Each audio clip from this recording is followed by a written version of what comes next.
Welcome to the Jamal Thomas Morning Show. My name is Jamal Thomas. This is indeed my show. I am glad that you guys can join me on another episode of this program.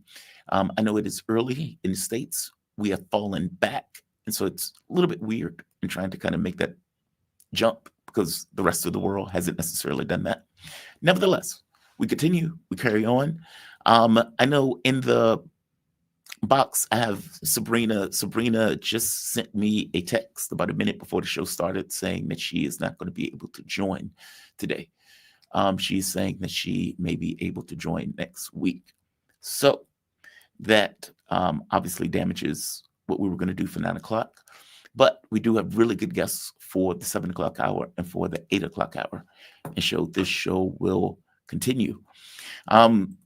Today is election day. Today is election day. And I have to be honest, I haven't really paid attention to a huge number of the elections. The one I've been paying most attention to is what's taking place in the mayoral race in New York. And that is, of course, Mamdani. Now, there are a lot of cynical people on the show. I guess, to be fair, I'm one of them. Obviously, you wouldn't be here probably if I wasn't. And there's this belief that Mamdani is just AOC with a penis. That may not be true. Who knows? He's only running for mayor, and he has been getting a huge amount of attention across the nation, not just necessarily in New York, for obvious reasons. He's running as a democratic socialist. He has been, let's say, rather strident on his points of view. He's held his shape, even on the issue of Israel, for the most part. And so, yeah, he's been getting a lot of attention. And he seems like he is going to beat the stuffing out of Cuomo in this race, running in that particular fashion. Now, who knows whether or not he'd be this successful if it wasn't for the rents in New York being extraordinarily high, expenses in New York being utterly and entirely insane. And obviously, he's put forward, let's say, ideas and a program in order to deal with those particular issues from the standpoint of the left. He's going to win this race. Now, the question becomes, after he wins this race, is he going to be able to do what he says he was going to do? I mean, after all, he's a mayor. And in many respects, he's chained to what is taking place in Albany. So this should be, A, very interesting race for the first part. We'll be able to cover it a little bit more tomorrow. And B, beyond, let's say, the race in and of itself, can Mamdani, with this very attractive wife, do what Mamdani said he is going to do? If he can, New York will probably be a platform or springboard for, let's say, larger office.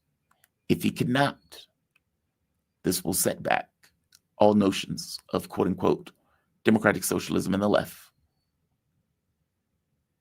every bit as much as AOC did. We will find out. And I guess this channel will be paying attention to what Mamdani does and whether or not Mamdani is able to do what he says he's going to do. The other thing that's interesting, I call it interesting, penis envy, I'll say it that way, but in a nuclear sense, because these are phallic-shaped weapons. So, penis envy. Donald Trump seems to be intimidated by Vladimir Putin's weapons tests. Now, the Russians have not tested nukes. The Chinese have not tested nukes. We need to be very clear about that. Meaning there has not been nuclear tests going back to the 1980s. And there's been a moratorium on nuclear tests in the United States. Putin releases his Poseidon, terrifying science fiction weapon, and the Berezovnik, that is the other sci-fi weapon. Both of these things have nuclear reactors with them, so they can effectively go forever. The Berezovnik can effectively fly around the world forever. It's like a droplet in Three Body Problem. That's what it puts me in the mind of. This thing that flies around for as long as it needs to, and then hits its target with devastating, unparalleled force. Again, something that you would see in a science fiction novel or a science fiction television show has been made manifest into our current reality. And after Putin demoed those weapons, hey, by the way, this weapon can do this. Oh, and by the way, this other weapon can create tsunamis that will destroy the coastal cities with nuclear tsunami. And of course, the collective West's asses puckered when they saw that. Meaning, your Golden Dome doesn't matter. You haven't even built it, and it doesn't matter. Your air defense doesn't matter. This weapon can hit whatever it needs to hit. It can evade all of your air defense. You've been made irrelevant. So what does Trump do? Trump sees this. Say, hey, that's inappropriate. Okay. And turns around and says, we need nuclear missile tests. What? We need to explode some nukes in order to show that we're also in this game.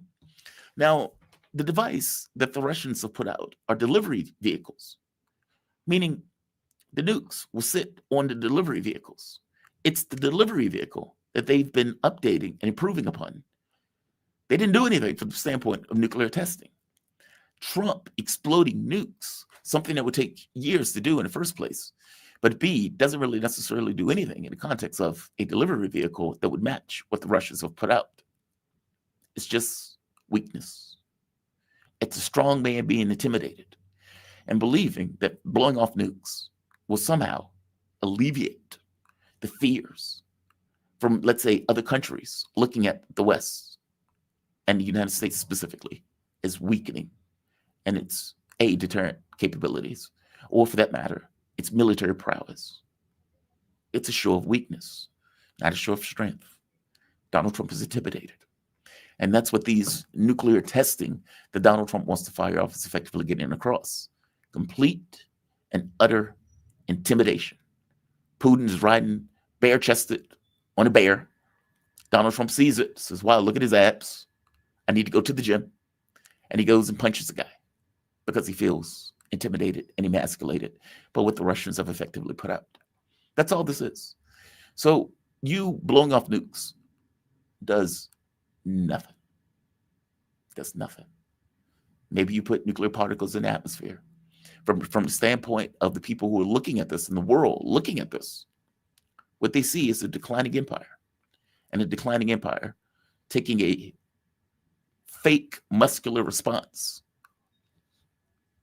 in, I don't want to call it retaliation, but I suppose it is on some level a retaliation of the Russians showing off the new armaments. Yeah, it's wild. It's very wild. Good luck with the nuke tests, though. We'll see how that goes. And we'll see if that goes to alleviate some of the fears that, let's say, NATO and some of these other countries have on the U.S.'s capability of winning any kind of larger war. Let's be very honest, though. Donald Trump came out, he says, we have enough nukes to blow up the world 150 times over. Trump is right. Between Russia, the United States, and China, we can destroy the world many times over. But think about what that means in real terms. If there is a war, how do you win that war if you have the capability of destroying the world 150 times over? Meaning, if Russia launches, China launches, if the U.S. launches, the world ends. There may be some caveman with a piece of steel that can swing on somebody. But for all intents and purposes, there is no way to win that war. You've effectively come up with so many weapons that any exchange is the end of all things. That's an astonishing thing. And so you would think that as opposed to, hey, we need to fire off nukes, you would think maybe we need to find some way to bring down hostilities between countries where this is no longer the path that we are effectively taking. That is not the way they're looking at it. Because from the U.S. point of view, we need to maintain primacy. We need to maintain full spectrum dominance. We need to control the globe. And if controlling the globe means we have one guy, that one guy's left standing in a bunker, then we win, regardless of how much of a Pyrrhic victory that is, considering the world is effectively ended. This is not John F. Kennedy. This is not a man with the capabilities, political and diplomatic diplomatic capabilities to bring down hostilities. This is something else. So we will see. I am bullish in the long run for the world. I am bearish in the short term for the world. This country, meaning the U.S., seems to be on a decline. And that is not just diplomatically, that is not just militarily, that is not just economically, that is also in the context of just the public and the population itself. I don't believe that Donald Trump is putting military on the ground for no reason. I don't believe there's National Guard roaming about D.C., roaming about Chicago.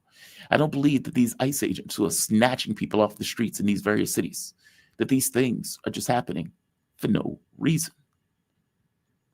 Possibly something is coming. And whatever that something is, apparently the U.S. seems to be getting ready for it. So we will see. Like I say, I am bearish in the short term. We'll see. Mamdani running in the race. In fact, we're going to have David Hundeyin coming on shortly. Lieutenant Colonel Karen Kwiatkowski, she will be on at 8 o'clock. And so both of those are really good guests. I haven't had a chance to talk to David in a while. I want to make sure he's still on clock because the time zone switch has kind of screwed things up in regards to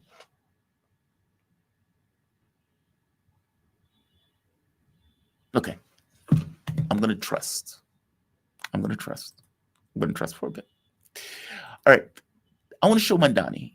Mamdani was on Ari Melber. I don't typically watch MSNBC. In fact, I don't typically watch TV at all because there's no TV here. But he was given a rapid fire, I guess, questionnaire by Melber. I want to play this clip. Hopefully I don't get dinged for it.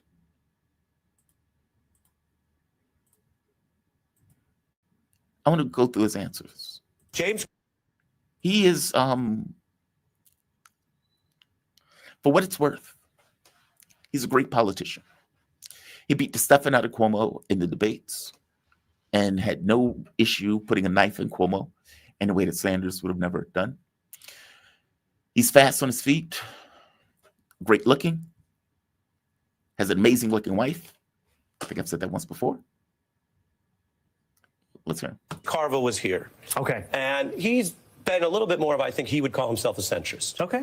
He said Zohran Mamdani is more on message than any candidate he's ever worked with. And he said, hands down, that's a positive trait. Very kind of him. So here's the test. Oh, God. How quickly can you go from this topic back to affordability? Okay. Halloween. Here's the thing. You're seeing candy prices shoot up across New York City. And it's part of the fact that we're the most expensive city in the United States of America. We got to take a look at that. The movie Godfather. You know, there are too many people who think that the only way they could afford to live in New York City is if their father already lived here. And the fact of the matter is you should be able to afford your own apartment and not just have to pray to God to get there. Incredible. Right? You got there. Nice work. Not bad. Lightning round is in a word or a sentence. But it's your mic. If you go longer, you go longer. Okay, You're a here we candidate. go. In a word or a sentence, I am a democratic socialist because I believe in the dignity of all people. I am the Democratic nominee for New York because I beat Andrew Cuomo by 13 points. a reason conservatives are welcome in your Democratic Party is They also have to pay rent. I love that answer. I love that answer. Right. Look, whether Mamdani fulfills his obligations or not, I love that answer.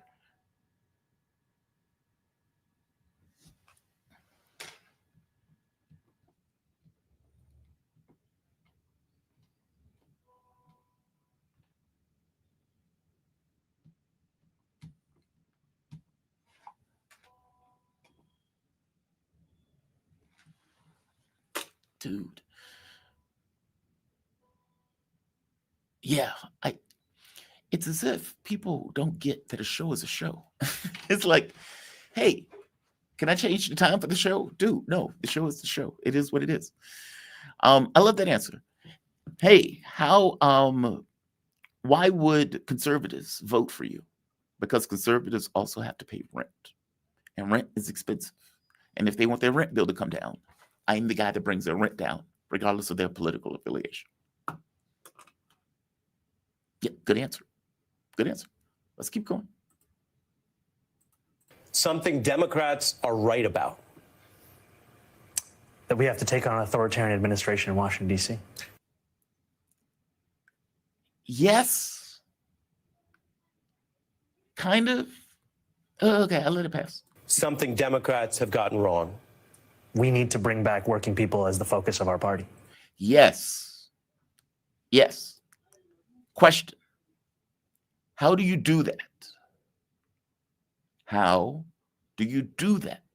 Like, that's the rub, right? Like, look, Democrats are running around screaming about trans kids and trans surgeries and all of this other nonsense. And it is deeply unpopular. Telling somebody about their pronouns is not going to get that person to vote for you, especially when most people aren't being dicks about it. It's just, this is not their reality. And so when you're looking at, for example, what is the show? Star Trek Discovery. That show sucks. That show sucks. And somehow they got some woke producer that every other show they're crying about something and they're correcting people on pronouns. And it's like, are you serious? Is that really what you're doing on Star Trek? Is that really what you're doing? Like, is that really what you decided to make the show about? You bring in a character and you focus entirely on the female character, which I don't really have an issue with the female captain. I love Janeway. But that's not really the way Star Trek ultimately works, nor is that the format for Star Trek. It sucks. And this is an encapsulation of everything wrong, A, with Hollywood in regards to the Marvel movies, and with the Democratic Party as a whole. They have somehow transplanted this idea of we're going to focus on working people and the things that they care about to we're going to deal with this woke stuff. And so because your race, your pronoun, your whatever identity affiliation that you effectively have, because it matters to people, which it does, right? That's something that's personal to the individual. Then we're going to use that as opposed to using economics. The economics puts asses in seats. The pronoun is a shiny object that effectively tries to bring people into the fold, and you will get a certain number of people. You just won't get enough. And in the context of you, quote unquote, getting enough, you're going to alienate the rest of the population.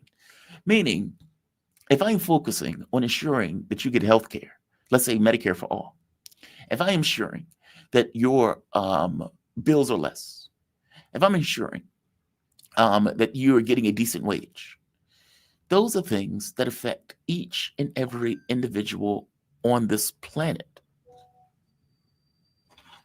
Those are things that affect each and every person on this planet. That is not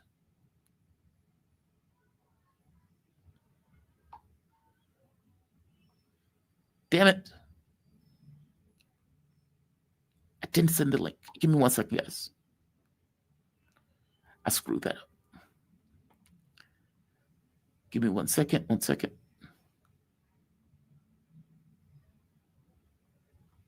Okay, this is more of a reason they do producer.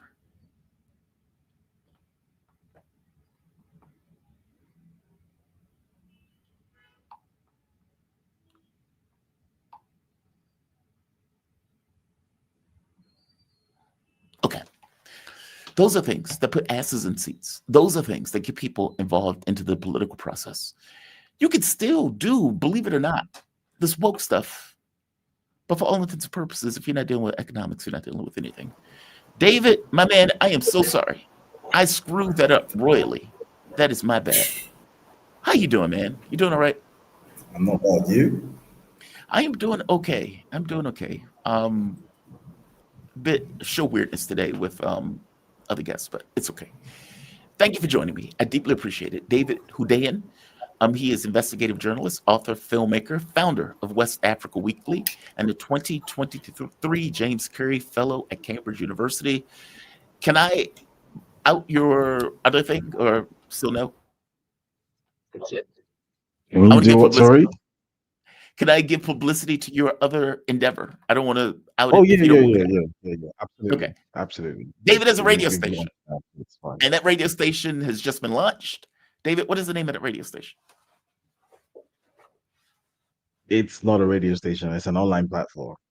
It's an online platform. Okay. Either way, it's fantastic, and I love the fact that you're able to pull this off. What is the name of the platform so the audience will know and they can find you? Right. It's called the Spearhead. So the handle on Twitter and on Instagram is at spearhead_AF. So Spearhead Africa. Very cool. Very cool. How did the launch go, by the way? Just 1 second. Is my picture lagging? Because if it is, I can switch my Wi-Fi. So just let me know No, you look that fine. it So doesn't. far, you look good. No, you look good. All right. You look Good. you look good. All right. Uh, Perfect. How did the launch go, by the way? Very stressful, but I'm alive, so let's just do it. Fair enough. Fair enough.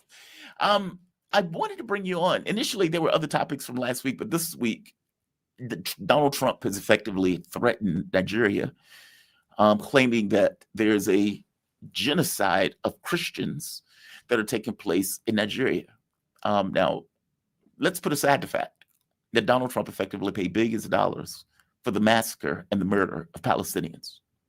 Let's put aside the fact that Israel is still murdering Palestinians. I mean, they murdered 100 the other day in 24 hours.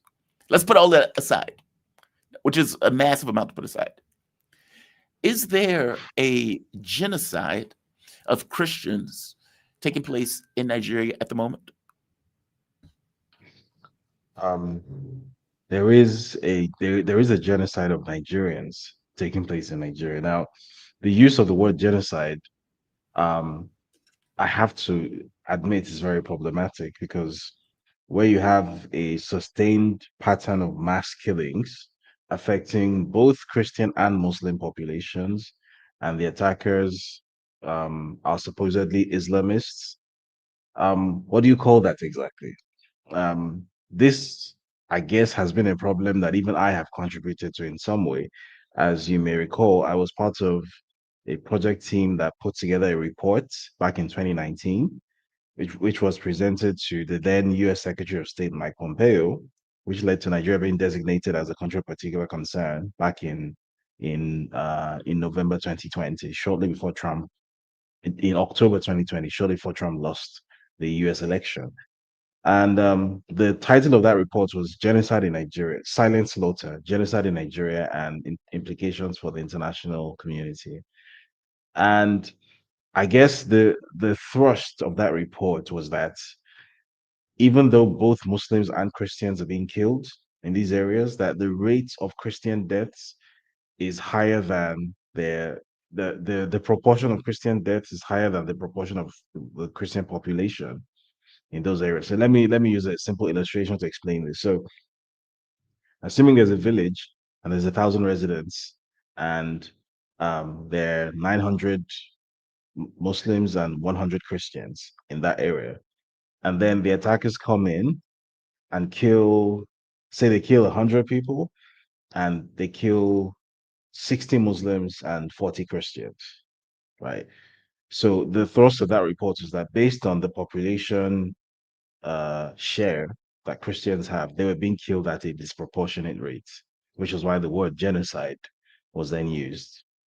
But the report also made it very clear, or stated that overall more Muslims actually have died in these mass killings. So, which is why I said that the use of the word genocide is a problem. It's probably something that I have contributed to as well. And in hindsight, it has created problems even for me now because um, obviously at the time when I contributed to this report, maybe I didn't have the level of geopolitical awareness that I do now, and I didn't quite understand the significance of working on such a report and then submitting it to to a foreign government, for a foreign government to essentially sanction your own country. In hindsight, if I were to go back in time, would I do the same thing? Probably wouldn't, because I can sort of see the world from a wider perspective now. But at the time, I thought I was doing the right thing. And some of that work, which I myself did, some of that documentation work is what is now being cited and what is now being used as a premise for this myth, this falsehood that is being peddled now by Donald Trump and his, white nationalist friends, that there is this campaign to exterminate Christians from Nigeria, that Muslims are fine in Nigeria, and that Christians are being specifically targeted, and basically Christians are going to be wiped out from Nigeria if something isn't done, which is a stupid, ridiculous idea.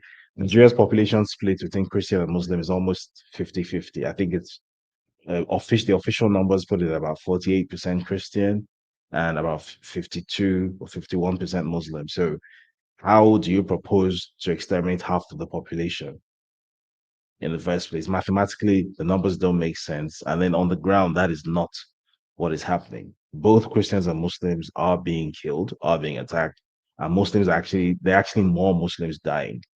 However, the argument that report that I worked on put forward, and the argument that is the basic argument that is being cited, I think rather disingenuously now in hindsight, is that because the areas where this violence is affecting are generally Muslim dominated areas, and Christians are a minority in those areas, and the violence there is affecting Christians at a rate that is disproportionate to their population share in those areas, then it's a genocide of Christians, which completely ignores the obvious question that the Muslims who died, who number more than the Christians who died, what do you call that then? Is it also a genocide? You can't call it a genocide because it's the attackers are purportedly Muslim. So if it's Muslims killing other Muslims, what do you call that? And that's a question no one has answered, and everyone has sort of stayed away from. So that's kind of like an overview of this very confusing situation that we find ourselves in now, and a very politically explosive situation now. Yeah, I mean, Trump went so far as to say he's talking about putting in U.S. military on the ground. Who is doing the killing? What groups are responsible for the killings of both Muslims and Christians in these areas?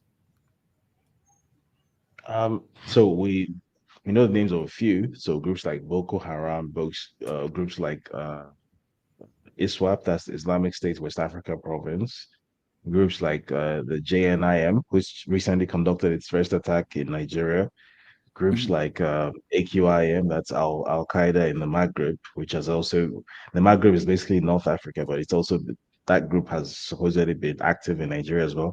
And then there's all sorts of other armed groups that we actually don't even know who and what they are, right? So the issue with northern Nigeria, which by the way is part of the Sahel region geographically, the issue with the Sahel region in general, that because it's so vast and because a lot of it is so unpopulated or sparsely populated, a lot of it is basically ungoverned territory. I see. Right? So because of I that, see. it's actually quite difficult to actually even quantify who and what is active in these areas, what exactly is going on. So in Nigeria, there's a popular term in the media which is now used to encapsulate all of these things. They just call them bandits or unknown gunmen because we literally don't know who these people are at this point. Wow. Okay. I guess the secondary question is where are they getting the military armaments from? I mean, military armaments are expensive. Bullets are expensive. Guns, etc. Where's the stuff coming from? How are these groups being armed, or do we know? So the popular and I guess the orthodox answer to that question is that after the fall of Gaddafi, that Libya's arms stockpiles were raided by all sorts of characters, and that those arms made their way across the Sahara, then across the Sahel, and those arms are what are feeding the violence all over these places. There's certainly an element of truth in that. Mhm. However, how much of Gaddafi's stockpile could have kept this incredibly wide-ranging campaign of violence going for more than a decade? without restocking, without replenishing. Did That's Gaddafi a hell have of a that much problem. military Yeah. technology sitting in stockpiles? So I think Yeah. it's a very important question to ask. Military equipment is not cheap, and military equipment can't be bought off the shelf. It's very expensive, and it has to be bought using very specific supply chains. A lot of this the military hardware that is being discovered in the hands of these terrorists, such as, for example, armed drones, you then have to ask the question, where is a terrorist getting a military grade drone from? Those things are not sold off the shelf. You Right. don't buy those things off the black market. Maybe you can buy a rocket launcher off the black market, maybe a Stinger missile, maybe. But like an armed drone, the sort that is being used against Russia by Ukraine, for example, this has been identified in Nigeria by the Nigerian military that um, Boko Haram has been seen using Ukraine style armed drones or suicide drones.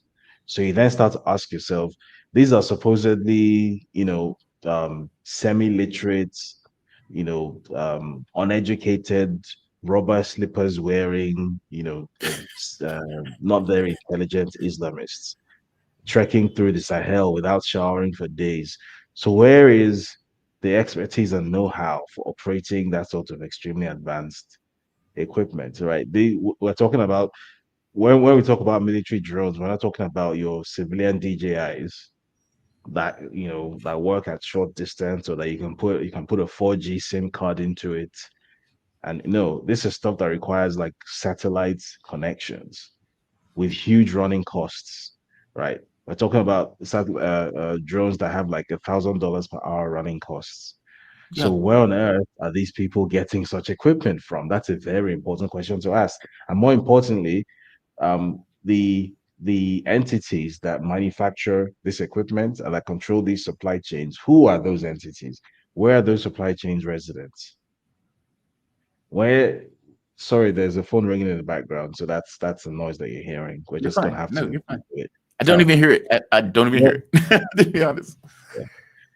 if you recall, I think this was last year, I think this was June last year, where a an attack was carried out in Mali by this so-called JNIM. Was it JNIM?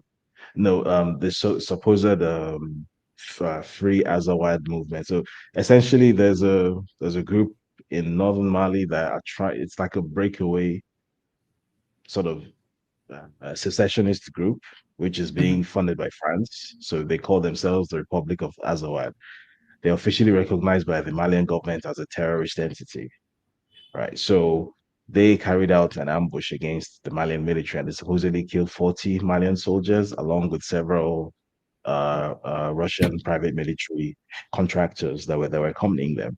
And the Ukrainians came out and proudly took credit for this attack, claiming that they supplied intelligence to Wow. these terrorists to carry out this stageless attack against the big bad Russians because part of the Ukrainian strategy is to basically globalize the war against Russia. So then you'd have to ask the question, if Ukraine, which is essentially a NATO proxy, is supplying these terrorists in the Sahel with intelligence, what else could it be supplying them with? And I think I'll just leave it at that. Yeah, no, that's a good question. I guess the secondary question is beyond that point, what are the terrorists claiming they're doing this for? I mean, for all intents and purposes, they're just murdering people, civilians. What is the Yes. objective that they're trying to accomplish, or the very least, let's say, their stated objective? As far as it's possible to tell, um, so there.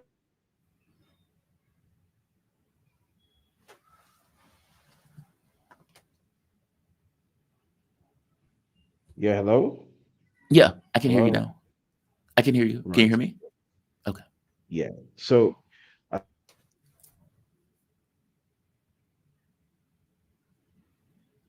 think he just froze. Okay, he froze. He'll be back. He'll be back. He'll be back. He has my infinite trust that he will be back. All right, he'll be back. Oh, there we are. Um, yeah, I'm There you are. having. I don't know what it is. I don't know what it is with my Wi-Fi, It's but okay. this is. Yeah, It this is is. okay. It's not. That's the It's not. first. Yeah, It's that's not on the the best. first glitch. You're fine. Right. So as I was saying, in this Sahelian alliance, as far as it's possible to tell, the primary goal of these terrorists seems to be to discredit the governments of the Sahelian alliance. So they're no longer trying to like take over huge swathes of territory as they once did. They're no longer trying to stage attacks against the capital and things like that. But Hmm. they seem to have adopted a strategy of carrying out these sort of hit and run attacks in like littoral areas. So like areas near the border and stuff. So they carry out a hit and run strike. And then their I guess their media amplifiers in the Western media then make a whole song and dance out of it. So recently there was an attack on a fuel tanker convoy in Mali. Next thing you know, the BBC and the rest of the Western media go out with this headline that terrorists have blockaded Bamako, that's the capital of Mali. They're preventing fuel from getting in. The situation is critical and yada yada. Meanwhile, the very next day, a new fuel convoy, which was under the protection of the Malian Air Force, made its way into Bamako, and the fuel scarcity was ended. That Yeah. wasn't reported.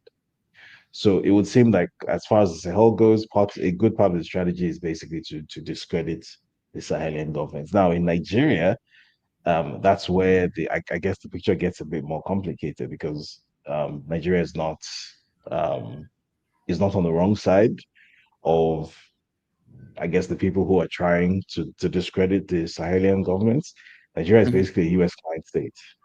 So this is where it gets confusing for most people because most people aren't able to understand. If Nigeria is basically a US and French ally, why is Nigeria suffering from terrorism? You know, it should Right. just be a staging point, and those other people should be the victims, not Nigeria. But the thing is, even though Nigeria is being run by a client administration, by a puppet administration, just by its existence, just by its structure, Nigeria remains considered to be some kind of a threat, regardless of who is in power, regardless of who is the president, regardless of how it's governed. Just by its existence, it's considered to be a threat. So I would imagine that the strategy for the terrorists in Nigeria is not just it's not even to disgrace the Nigerian government, to discredit the Nigerian government, um, is to pick away at the very seams, the very corporate existence of the country. And I guess this is where pronouncements like the ones you heard recently from Donald Trump start to get important. You may have noticed that shortly after he made those noises about potentially carrying out airstrikes in Nigeria and all of that, his what do you call them? His cheerleaders, like white nationalist cheerleaders in the US and Yes. Europe, started flying a kite, this flying kites across social media, talking about how potentially Nigeria needs to be split up. Some are talking about splitting it into a north and a south. Some are talking about splitting it into multiple countries. There's a particular guy, I forget his name. He works with NATO. He actually put out a map of Africa with Nigeria divided into like six countries. So I would imagine Really? they have ultimately the design like a North Sudan, South Sudan type of solution for dealing with Nigeria. Because just by existing, Nigeria continues to be a threat. So I guess what their strategy is for Africa, which is to keep it poor, fragmented, disunited, unable to aggregate itself into something that is greater than the sum of its parts. So that's what we're currently dealing with. What was the reporting on the ground when Donald Trump made this notion of militarily invading Nigeria? I mean, as you point out, Nigeria is run by a puppet. And despite the Mm. fact that Nigeria is run by a puppet, they're still talking about militarily invading and attacking Nigeria. Now, it's unclear whether Donald Trump is being entirely serious about this, but the United States is run by psychopaths. So you can't necessarily put it past them when he says stuff like this. What was the response to this? So the response was twofold in Nigeria. So there were those like me who came out to immediately to strongly condemn this because obviously we understand very clearly that Nigeria is a sovereign country. And regardless of whatever pretext that anyone tries to use, talking about whether there's a genocide or whatever it is that may or may not be happening, it's simply not anybody's prerogative to waltz Right. into a country and carry out military action. That's just Right. not, those are not the rules on which the world is supposed to operate. It's a sovereign country.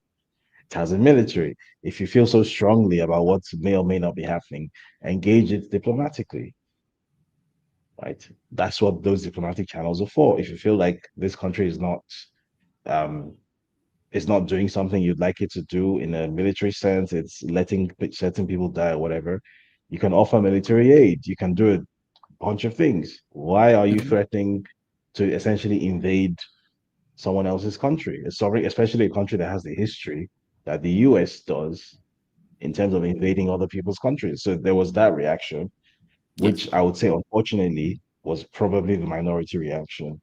Was The it? Yes, now the How was that the majority minority? reaction, Oh, please, I'm sorry. yeah. So yeah, you're probably not going to enjoy what I'm about to say. So the majority reaction was split into two. There were those who had this sort of studied indifference to it, like, well, the Nigerian government brought it on itself, so whatever, you know, it is what it is. They did this to themselves. There was this weird sense of detachment, as though if the US government or the US military were to invade Nigeria, it would invade the Nigerian government and it wouldn't invade the Nigerian people. Or there seems to be this weird disconnect. People don't really understand that regardless of whether or not you approve of your government, regardless of whether or not you like your government, your country is your country. And if you let someone else destroy it for you, it's not going to matter whether you like the government or not, because you're not going to have a country any longer. Especially being that we're two borders away from the greatest example of this, which is Libya.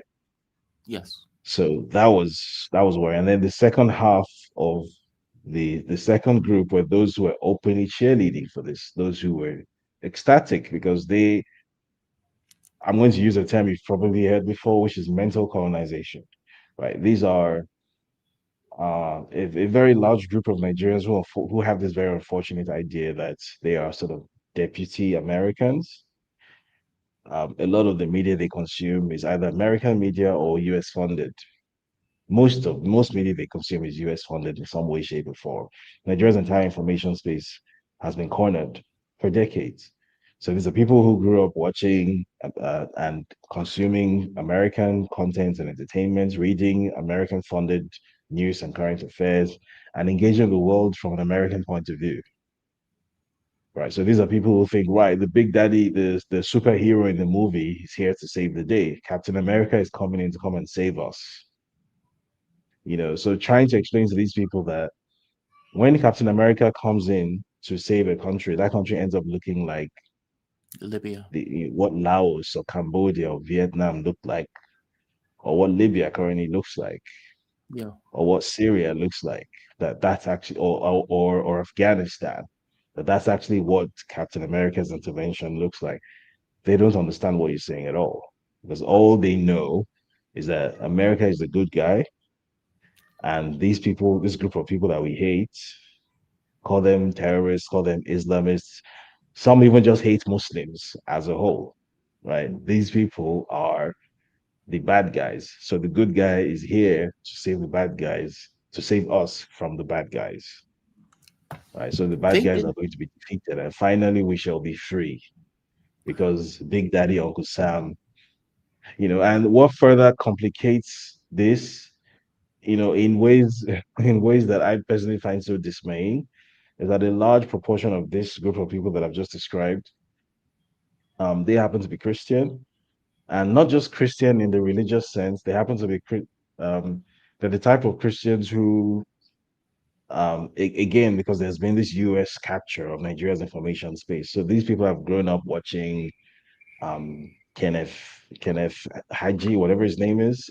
They've grown up Oh, the watching press. The basically all preacher.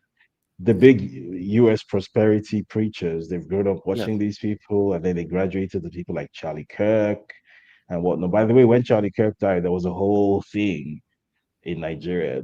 Some people had a meltdown because there again there was this idea that, Really? oh, this guy's a soldier of Christ. He's one of us. So the fact that this guy, the fact that this guy was basically a racist who didn't rate black people, didn't even register because they don't even see themselves as Africans or as black people in that sense. They just see themselves as Christian.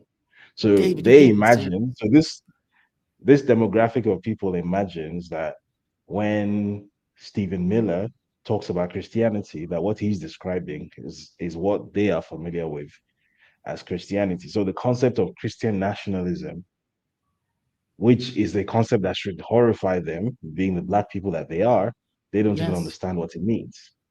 They think that Christian nationalism is a good thing because it's Christian. It's about worshiping Jesus.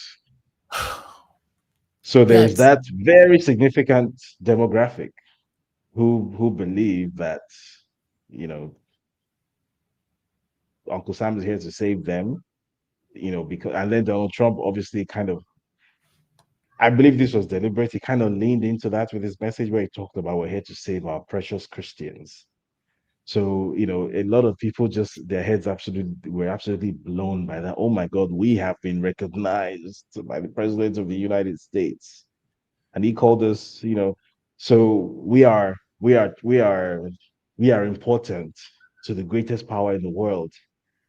So and then you have people like me who have spent months or years trying to let this demographic know that in the geographical calculation of the world, your life is not really rated that like that, right? Like these people really don't care whether you're Christian or you're Muslim, whatever. What's important is the resources under your feet. And then Donald yes. Trump comes and puts out that kind of statement and says, "Oh, Christians." So you can imagine how to those people it just looks like everything I'm saying has been nonsense, right? Because the president of the United States has acknowledged us directly. So every idea that we had about the primacy of Christianity as our primary identity layer has been validated by the fact that the president of the United States has name checked us. So David, that's that's disturbing. that's the That's so situation that disturbing. we're God, dealing with. that's so So, disturbing. yeah. I mean, did they not see? And I guess people in Nigeria may be similar to people in the States in the way they watch media, but they didn't see Donald Trump shaking hands with Jelani in Syria, basically, saying how he's a tough guy, tough history. The guy was literally chopping off heads. The hand that Donald Trump shook was the hand that he used to literally cut off human beings' heads, separate the head from their shoulders. Meaning So that is Trump legitimizing terrorism. Like we were backing that stuff. We were paying for that stuff. They don't see that. as I'm sure you're aware, one significant drawback of engaging with religious people is that the very nature of religion makes it such that I guess the logical core of your brain is completely bypassed because religion is completely emotional. It's Yeah. not an intellectual thing. So when that being the case, you have the ability to selectively remember things, and you have the ability to selectively forget what you choose to forget. So So they there's a edit part of that your out. brain that knows very well that Donald Trump is, first of all, he's not a Christian of any description, not in any meaningful sense. There's a part of your brain that knows that. There's nothing about this guy's lifestyle. There's nothing about this guy, even what he professes to be, that is Christian, first of all, on the one side. And then going further, you also understand that um, this guy has shaken hands with the devil multiple times. This guy is in bed with everyone it's possible to be in bed with. The Arab Muslims that you think are your enemies, this guy is, they gave him a jet as a gift. The Qataris, right? Right. The Saudis Right. are his very good friends, going back from well before he became president. Yeah. So they've been his financiers for decades. So there's a part of your brain that knows all this information, but because that information clashes with this other thing that you want to believe, which is that Donald Trump is a soldier of Christ who's here to save you from the Muslims, you then decide which of those things that you want to have primacy in your head. And because that second narrative is the one that you want to believe more, you just choose to ignore the other stuff. So yes, he shook hands with Al Jolani, the Syrian head chopper. It doesn't matter. I'm just not going to acknowledge it. I'm just not going to remember temporarily because that doesn't I guess doesn't match with the narrative that I wish were the case. That's disturbing. That's very disturbing to me. Um, they seem to be downplaying the significance of the United States invading a country and what that means when we invade a country, and even the larger motives that may be associated with it. So in their mind, the U.S. is doing this for altruistic reasons. We're just coming to save Christians. That's what they think, Yes. even though we've never done that anywhere else around the globe. Like there is no situation where the United States acted in an altruistic way in regards to invading countries or going after countries. There's always something involved that we want to get. But in their minds, Yeah, but it's at this point, I think at this point you're preaching to the choir because these are not people who again are intellectually driven. These are people who are emotionally driven. The emotional narrative that they want to believe is that we are Christian. No, so I guess the important context here is that for the longest of time in Nigeria, there's been, first of all, an ethnic rivalry, roughly speaking, between North and South. And because the okay. North is roughly speaking majority Muslim and the South is roughly speaking majority Christian, even though there's a significant Muslim population in the South as well. So for the longest time, and because Nigeria has fought a civil war before, which even though it wasn't necessarily fought along religious lines, there was a significant ethnic component in that war. And because the I guess the ethnic group that was on what you would call the losing side of the war was almost entirely Christian. Hmm. And then the groups that were perceived to be the winners of the war, and certainly the Nigerian military was dominated by members of one ethnicity who are overwhelmingly Muslim. So the idea was created in some quarters that Muslims defeated Christians and Muslims slaughtered Christians during the Civil War. I So that's an see. idea that has existed for a very long time. So there's this deep wellspring of resentment. There's this deep grudge which has been there for decades, right? So then when you add to that the fact that when Boko Haram first became a thing, before it started slaughtering Muslims with the industrial numbers that it did, initially how it gained attention was that it went around like bombing churches, stuff like that. So it was very easy to sell a narrative that, oh my God, the Muslims are here again. The Muslims are here to kill us. They're here to finish us off, because and so they've always been tensions, they've always been clashes, they've always been deaths in, scattered numbers here and there.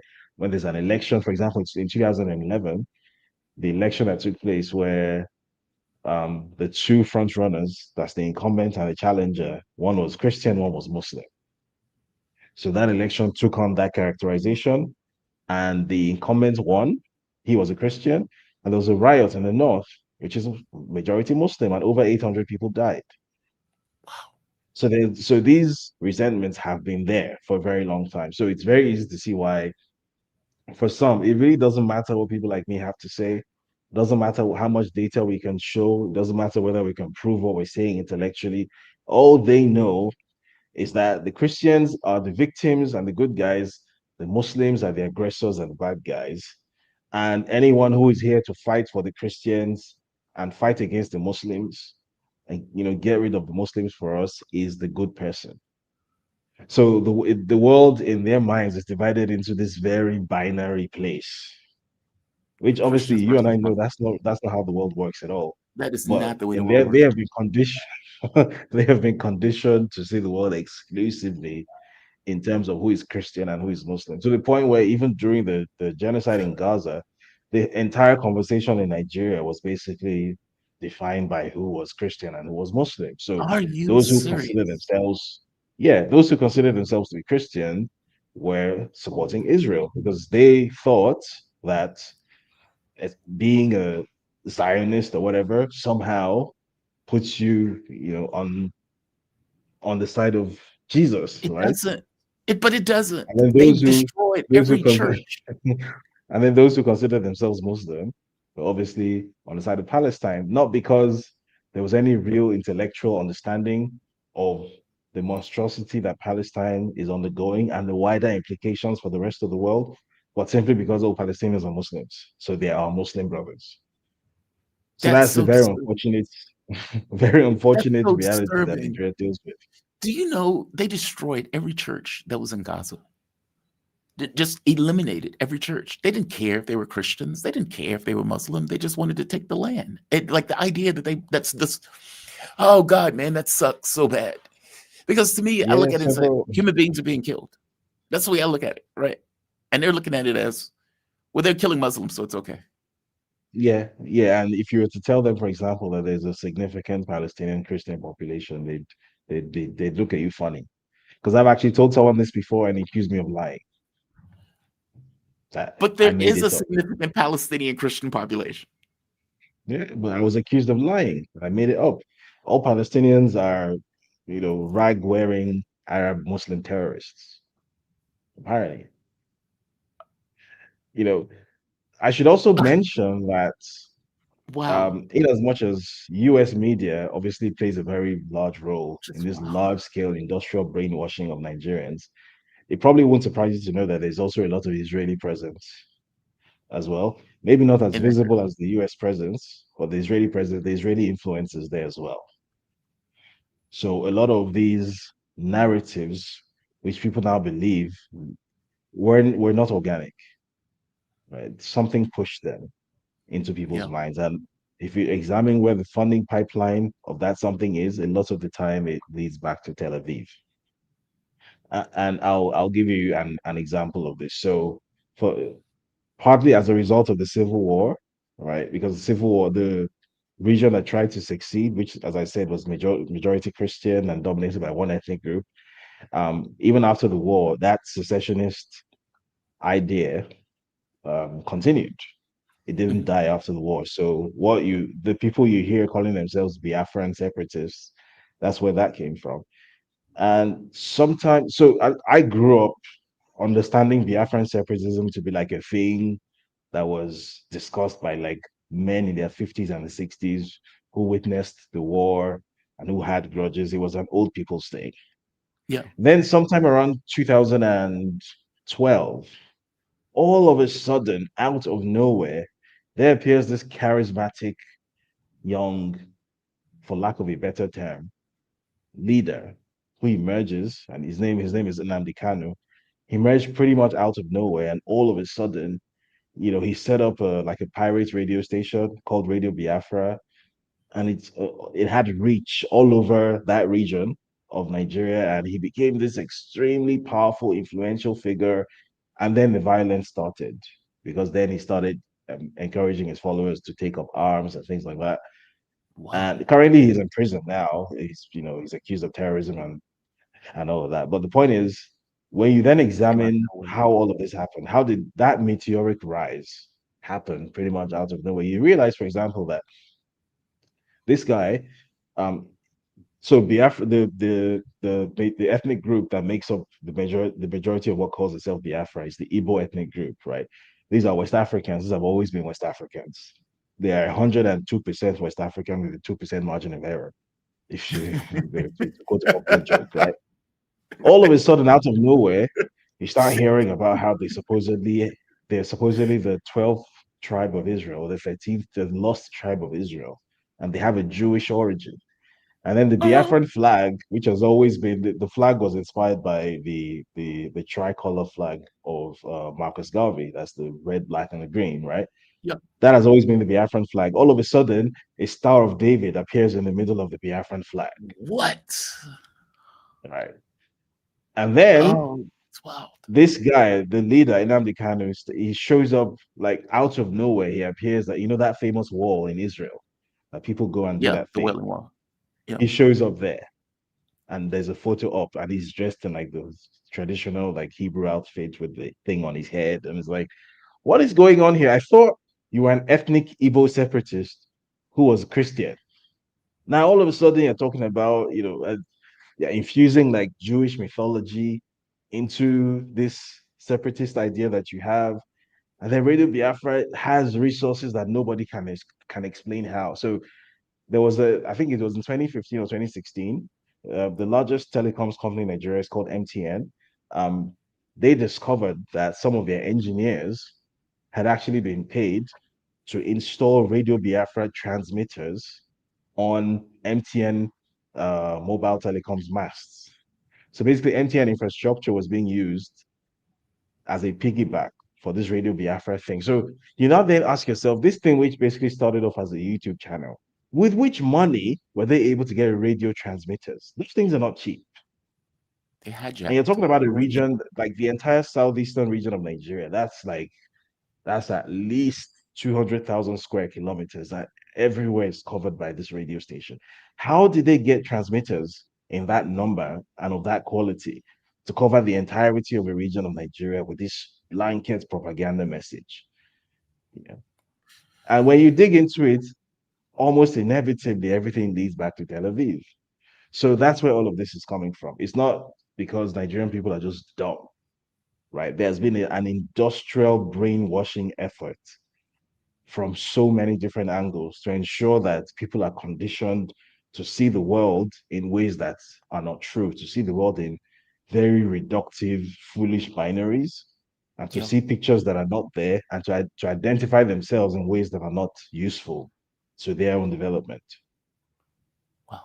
David, I am always, you always educate me every time you come on. I swear to God, you do. I learned so much in these conversations, and I hope the audience also does.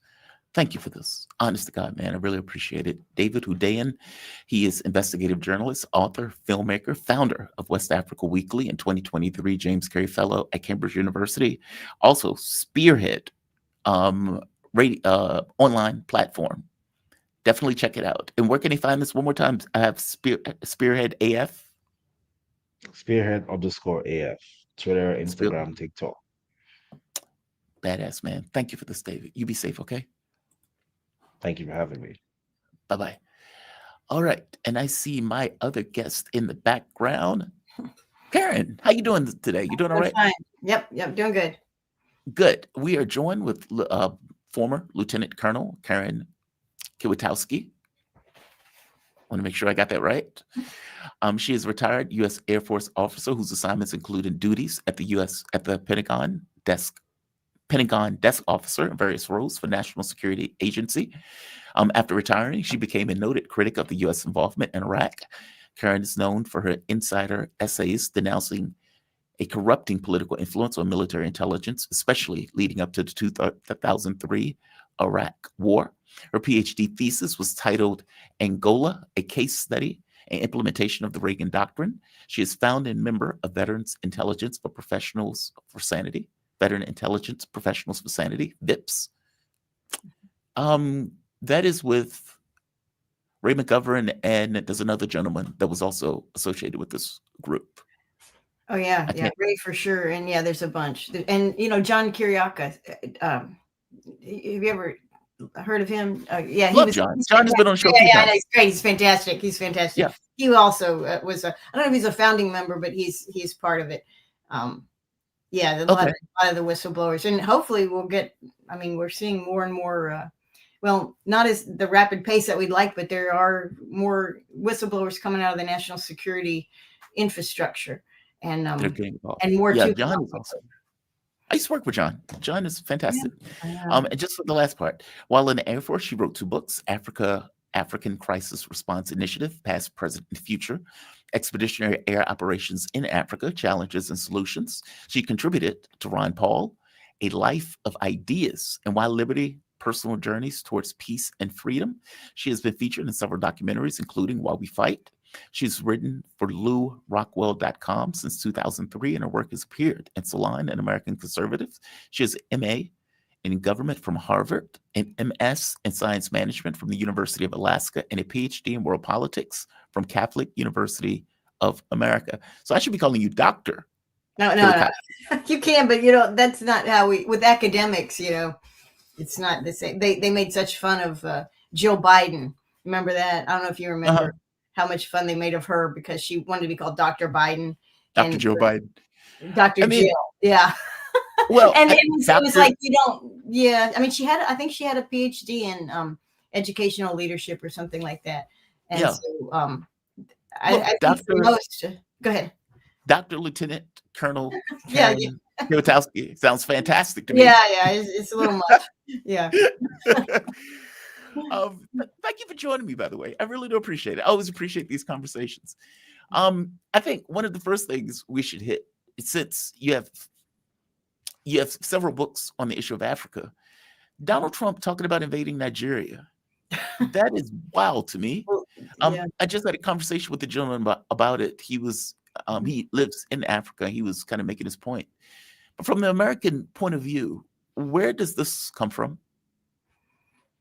Well, from an American government point of view, we only care about oil, right? So Yeah. Nigeria is a big, big nation. It's very populated and has good GDP, and it produces oil, and we like that. And I'm sure American companies are part of the, getting some of that oil out.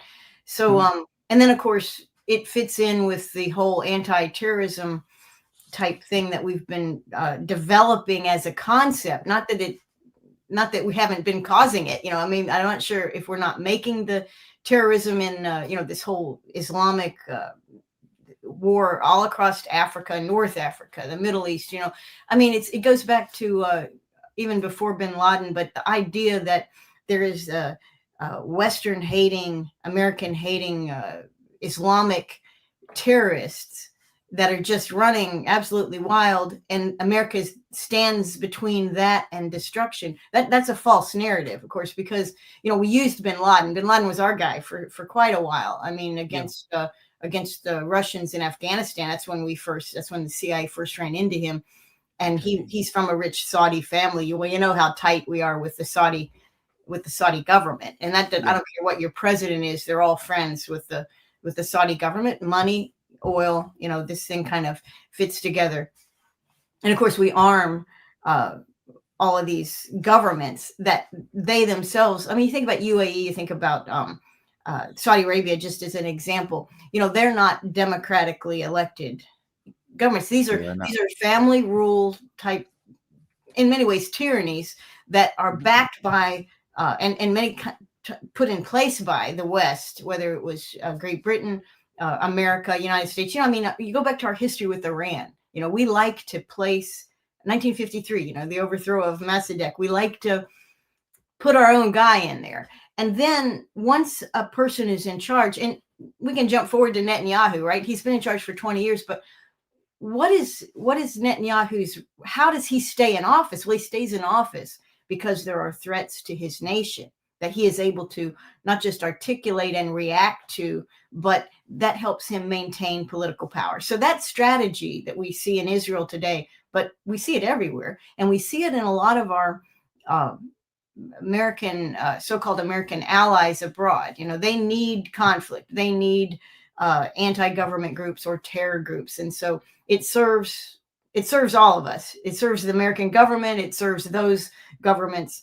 We have a long history really in both developing this right now Islamic-based terror. That's how we like to categorize that particular kind of terror. But we have been working that for a long time, feeding it, augmenting it sometimes, funding it sometimes, much as Netanyahu funded Hamas for years, right, as a counter to Palestinian Authority and Fatah, and so we use them, and then every once in a while, people actually believe the rhetoric, like, hey, maybe we can have self-rule. Maybe we ought to, in these countries, retain more of our own resources and not be tools of Western imperialism as it exists today. Because it's changed its face a little bit from the 1900s, but it's still, we have this exploitation and lack of fairness.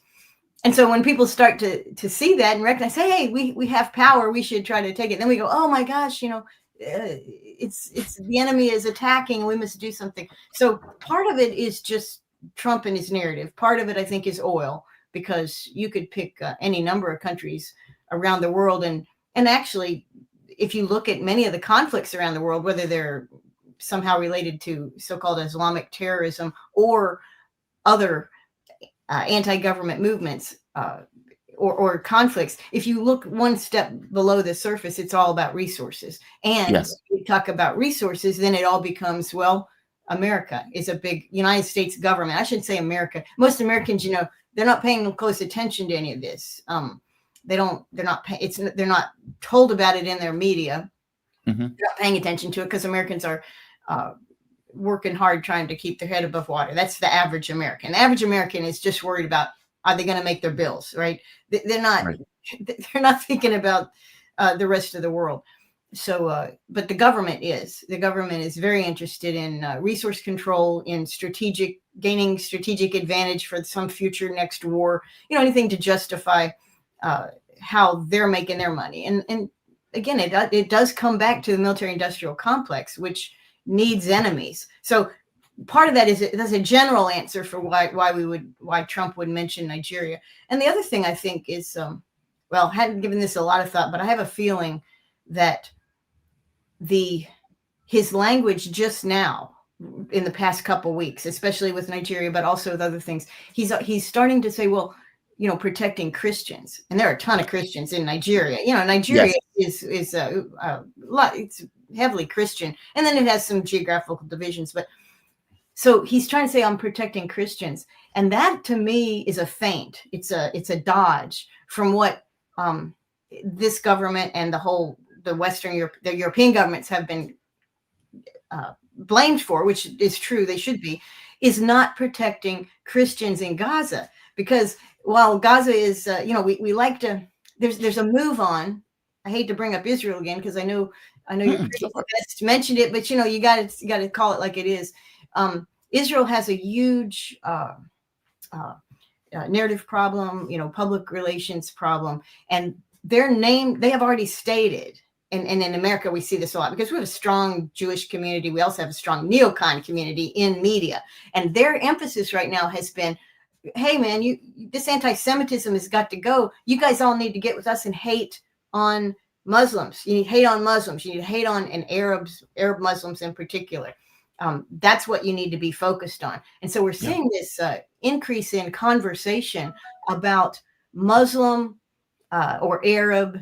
It serves both purposes, but aggression and harm to Christians, to kind of hide the Israeli disgust for Christians and mistreatment and maltreatment of Christian historical sites and bombing churches in Gaza, which they've done multiple times, including some very old historic churches. And they have contempt for Christians. And again, I hate to bring up Charlie Kirk, but the assassination, or it's not really an assassination, but the targeted, very public murder on purpose, a very public murder. I mean, how much more public can you get for an assassination? Sounds right to me. It's really pretty much a planned public murder to send a message. But his murder was preceded by his rapid diversion from or separation from Israel's message, because he had been brought up all his life, really, and he's like 33, I guess, but most of his adult life and all of his young life was pro-Israel, Israel as a biblical concept, and Israel as a friend of the United States, and Israel as a moral nation. That's something that evangelicals are taught. Many Christians think this.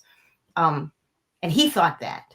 And then he started not to think that, because his eyes were open and he's a critical thinker. And so he started to push back. And of course, when he pushed back, he got threats. He got death threats. He got death threats, whether they were from Israeli or not. He got death threats. And he understood then the raw face of power, which was not something that he had associated with Israel prior to that. And now he's dead. And of course, Turning Point USA looks like it's pretty much going to do what it's going to take the Israeli money, basically, I think. I don't see Turning Point. The leadership there is back to where certainly the neocons and the Zionists in this country wanted it to be, which is speaking kindly and supportively all the time and not questioning Israel.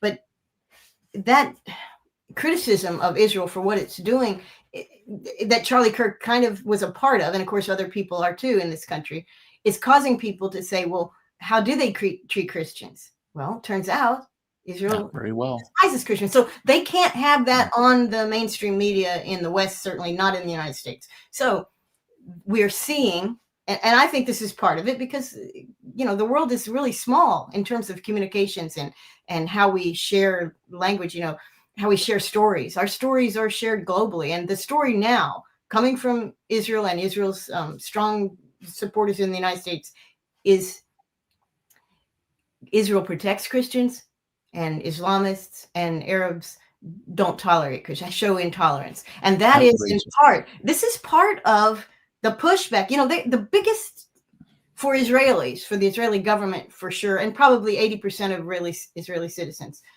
the worst thing about what they have done in Gaza is not anything that we would think is bad, right? The public government genocide, the destruction, environmental and human life destruction, and even what they're doing beyond Gaza with the taking over the West Bank now, and just horrendous violence being supported by that state against Palestinians. That's not the bad part. They don't care about that. That's the good part. That's actually, they're winning in that war. What they're losing in, of course, is the public opinion war. And so they have, well, Charlie Kirk is gone, so that voice has been controlled. It's been put down a little bit. They are in the process of, well, we've seen this, anti-Semitism as a label for anyone, not anti-Semite, not anti-Jewish, not even anti-Zionist, but anyone who criticizes the state of Israel, their government. You criticize that government, instant anti-Semitism. I mean, that's been the push. But does that work now?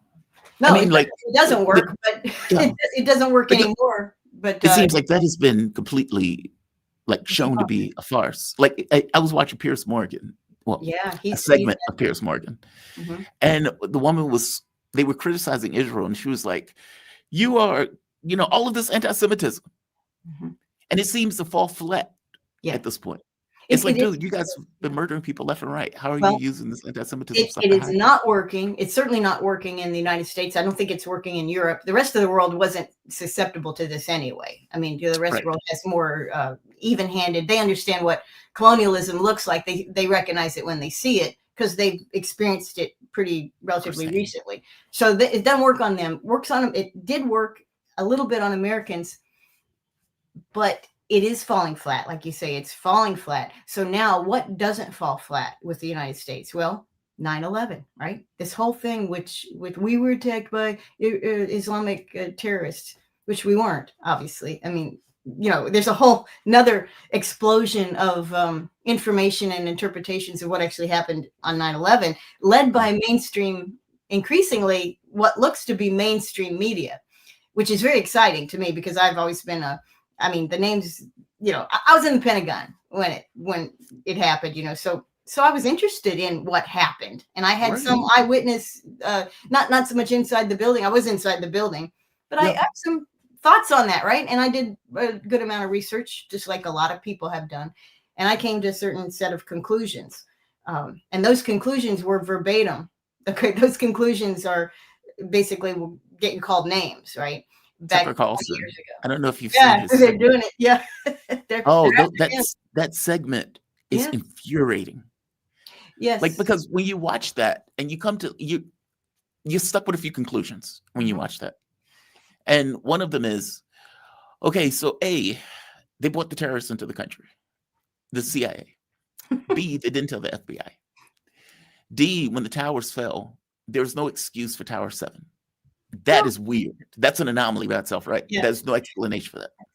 It's fact. The CIA immediately hid the fact that they were running an operation in the U.S. as this took place. And so they basically yada all of this. Hey, we don't want to have a real investigation. We don't want to get to the bottom of anything. We just need to move on, and we need to blame Saddam Hussein, and we're just going to do that. Yeah. That's infuriating. Yeah, and the blaming of Saddam Hussein, of course, the target of this was also ludicrous from an intelligence standpoint. And this is one of the things that me and tons of other people spoke out about, even at the time, because Saddam Hussein, as we recall, was a Ba'ath Marxist. I mean, he was, you know, he ran kind of a dictatorship. Everybody voted, but they all voted for Saddam. But he was, you know, but he was overseeing diverse, Shiite and Sunni Muslims, right, in the same country. And to do that, he had to be secular. And plus, he was a Ba'ath Marxist, so secularism was kind of, what he practiced, and that's what his government, his handpicked government, his people practiced. So, as a secular Arab in the region, he was totally hated by bin Laden. Bin Laden considered him just about as bad as he did any of the American presidents, right? Because the American presidents were destroying religious sites, polluting the holy places of Islam by having forces in Saudi Arabia, having bases there. That was sacrilege to bin Laden.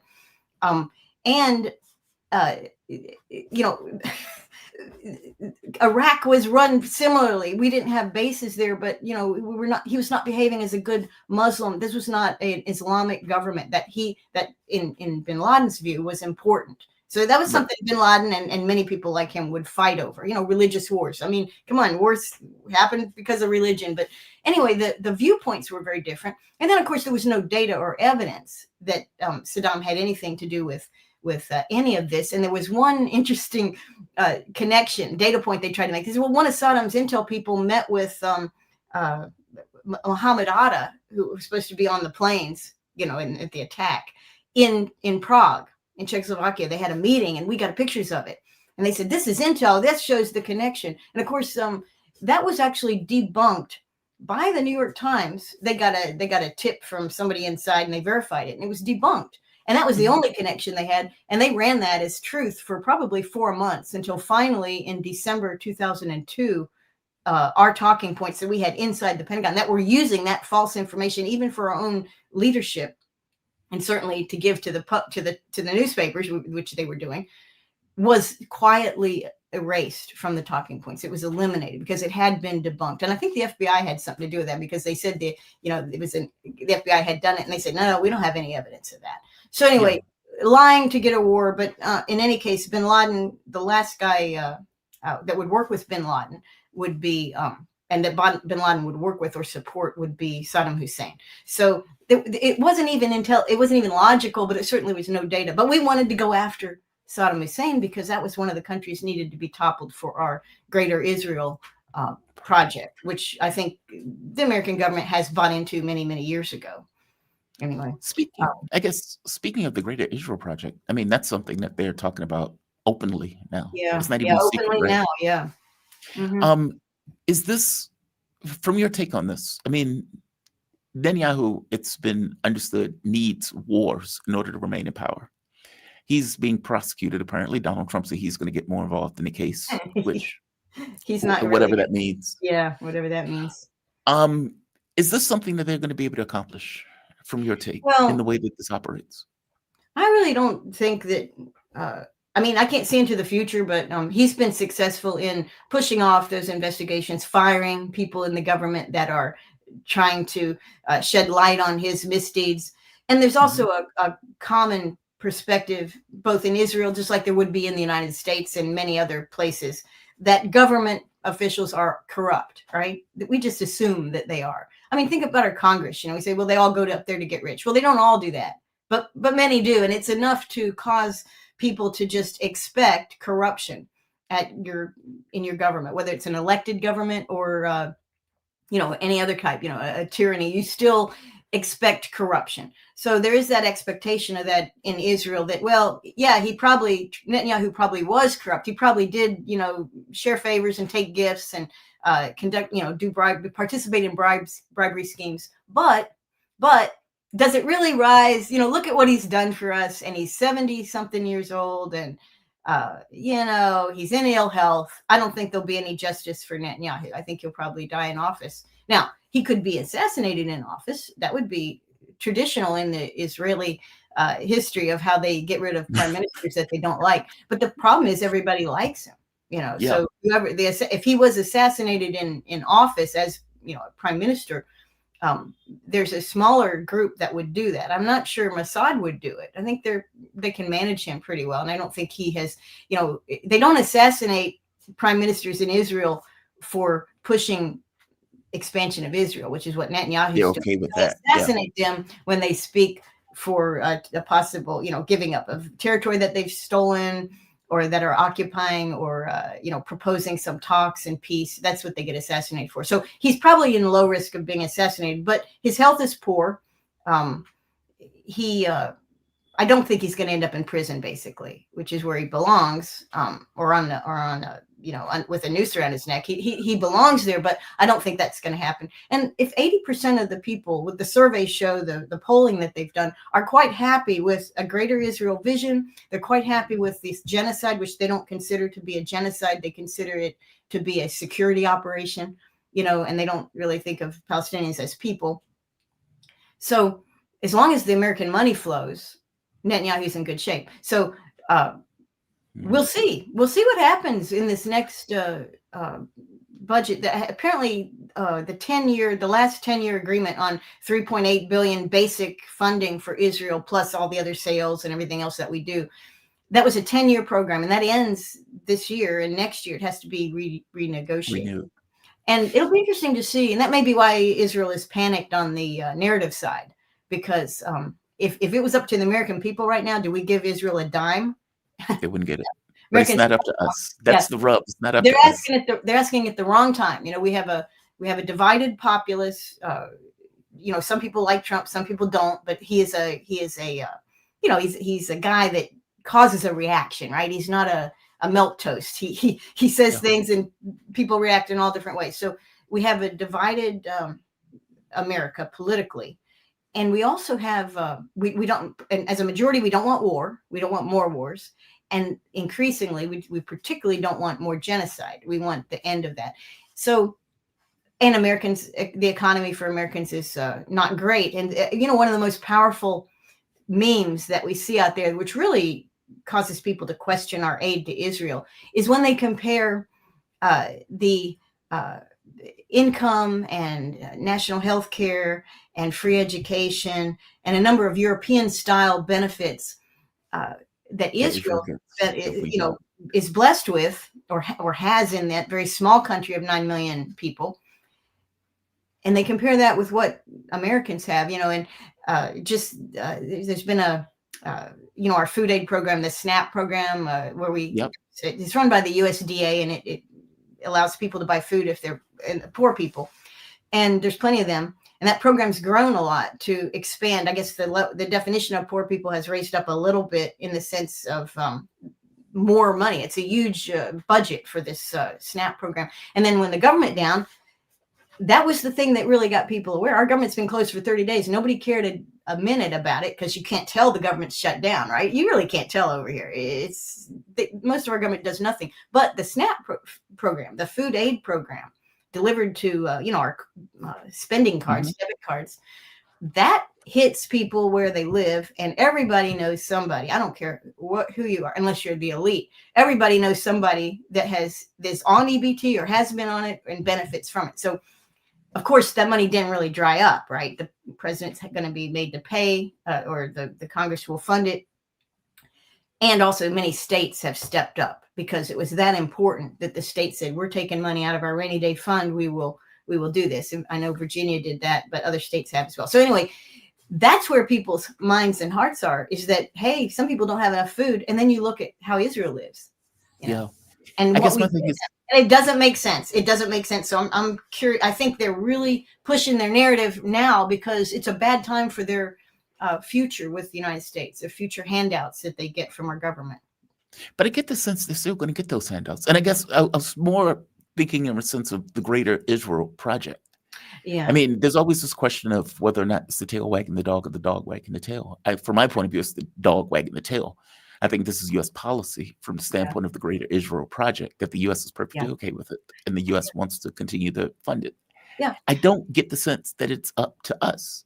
I mean, if you think of Congress has backed this genocide full whole hog, whether it was Democrats or Republicans. Yeah. Only with like two or three people in both parties. So that's Massey, a bipartisan support. Yeah.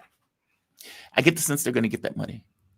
They might, but there could be a fight. But I think you're right about it's us pushing this and supporting this, because we actually, for the first time in all the time, 70 years of Israel's existence, and we've been funding them and aiding and abetting them for years. But we never had a base in Israel. We never had a base. And with the recent war, we put in an F-35 contractor-run servicing base where we had a place on one of the Israeli air bases to take care of the F-35 because it's such a maintenance hog, right? It's such a long logistics tail.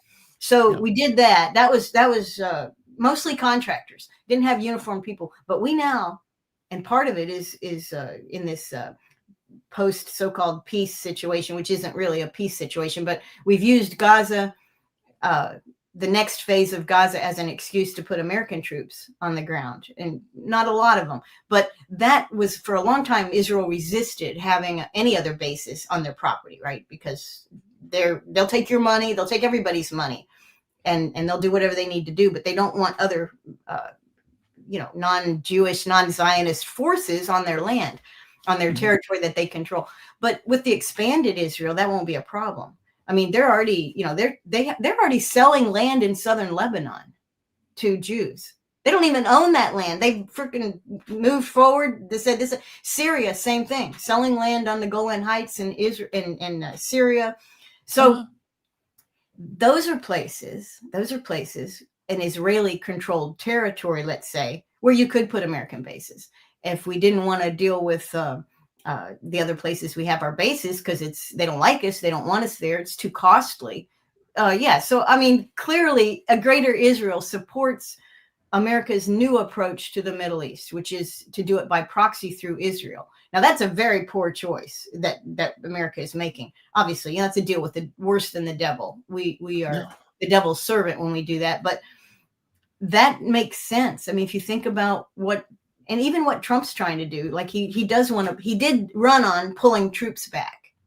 So where's he going to pull them back to? Well, trusted and capable allies, who have strategic reach. Well, Israel has strategic reach, and it has intel, and it has the Mossad, which can do things that our CIA really can't do in a lot of cases and won't do in other cases. I mean, Mossad is not restrained by any moral. Yeah, there's no morality. There's no ethics there except what they perceive at the moment to be good for Israel. So yeah, I mean, there's a lot of advantages to U.S. foreign defense policy anyway. However, the American people don't see that, they don't believe it, and they don't care. When Trump said we're going to bring troops home, the people that voted for him cheered that, and the Democrats should have cheered that because that's also been, what they wanted. Now, he hasn't really done that yet, which is unfortunate, but he did say it. It's a very popular message. If another president comes, in a next presidential election, the president who, as we've seen in every past election in my lifetime, the president who advocates for peace is the president that wins. They never do peace. The last guy that tried to do peace was JFK, and we know what happened to him. He wasn't tolerated. He was not allowed. So there is a crisis coming in our own country because our leadership is so separated from what the people in the country want. But our democracy allows very little. We have an oligarchy. So, how's that going to work? You can go out and vote all day long, but nothing changes. I just learned Dick Cheney is dead. Yeah, I heard that. I mean, whatever. I mean, that guy, I know, I hate to say it. I mean, you don't want to cheer it, but my God, I was, good. The good thing is we haven't heard from him in a couple of years. So it's he was ill. I assume he was sick. It wasn't necessarily the best of health, considering he just died or dropped dead. Yeah. I mean, and I was actually surprised that he was only 70 something. He was only in his 70s. That's all? I thought he was. Yeah, I don't think he was. I thought he was old. Yeah, me too. Because he's like who's the devil? Methoth? I can't even think of it. But a long-lived. Oh God, what is his name? I know you're talking about. Yeah. I know you're talking about. Yeah. Oh, he was 84 years old. He was 84. 84. So he was 84. Yeah. Okay. Yeah. Fine. Yeah. So that's still young. That's good. Yeah, it's relatively young. Yeah. And the other thing, he had so many heart attacks. He started having heart attacks when he's 37, and he's very. Well, he's a health study and what not to be, for sure. I mean, what a hateful, immoral, obsessed, arrogant person.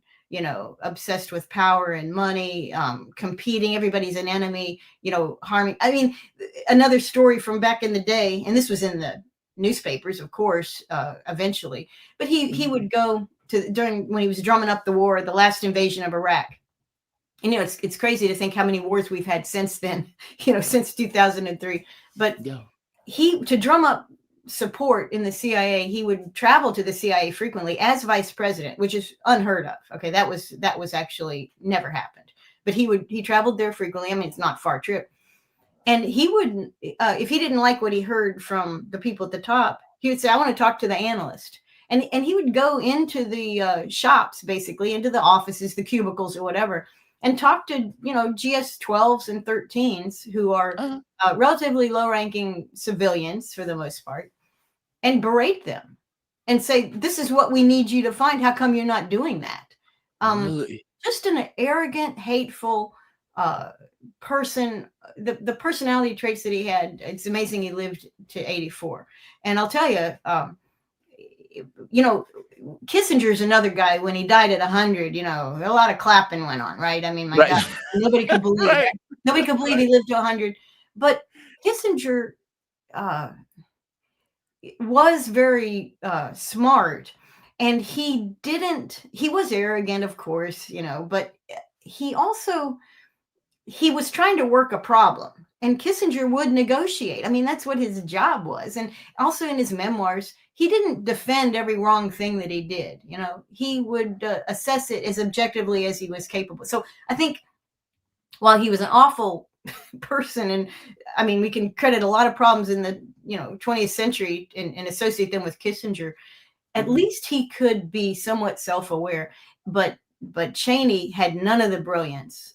He did not have the historical understanding. Cheney was just an ambitious, aggressive, pushy, arrogant, always right. I'm always right. I never need to revisit it. I made no mistakes.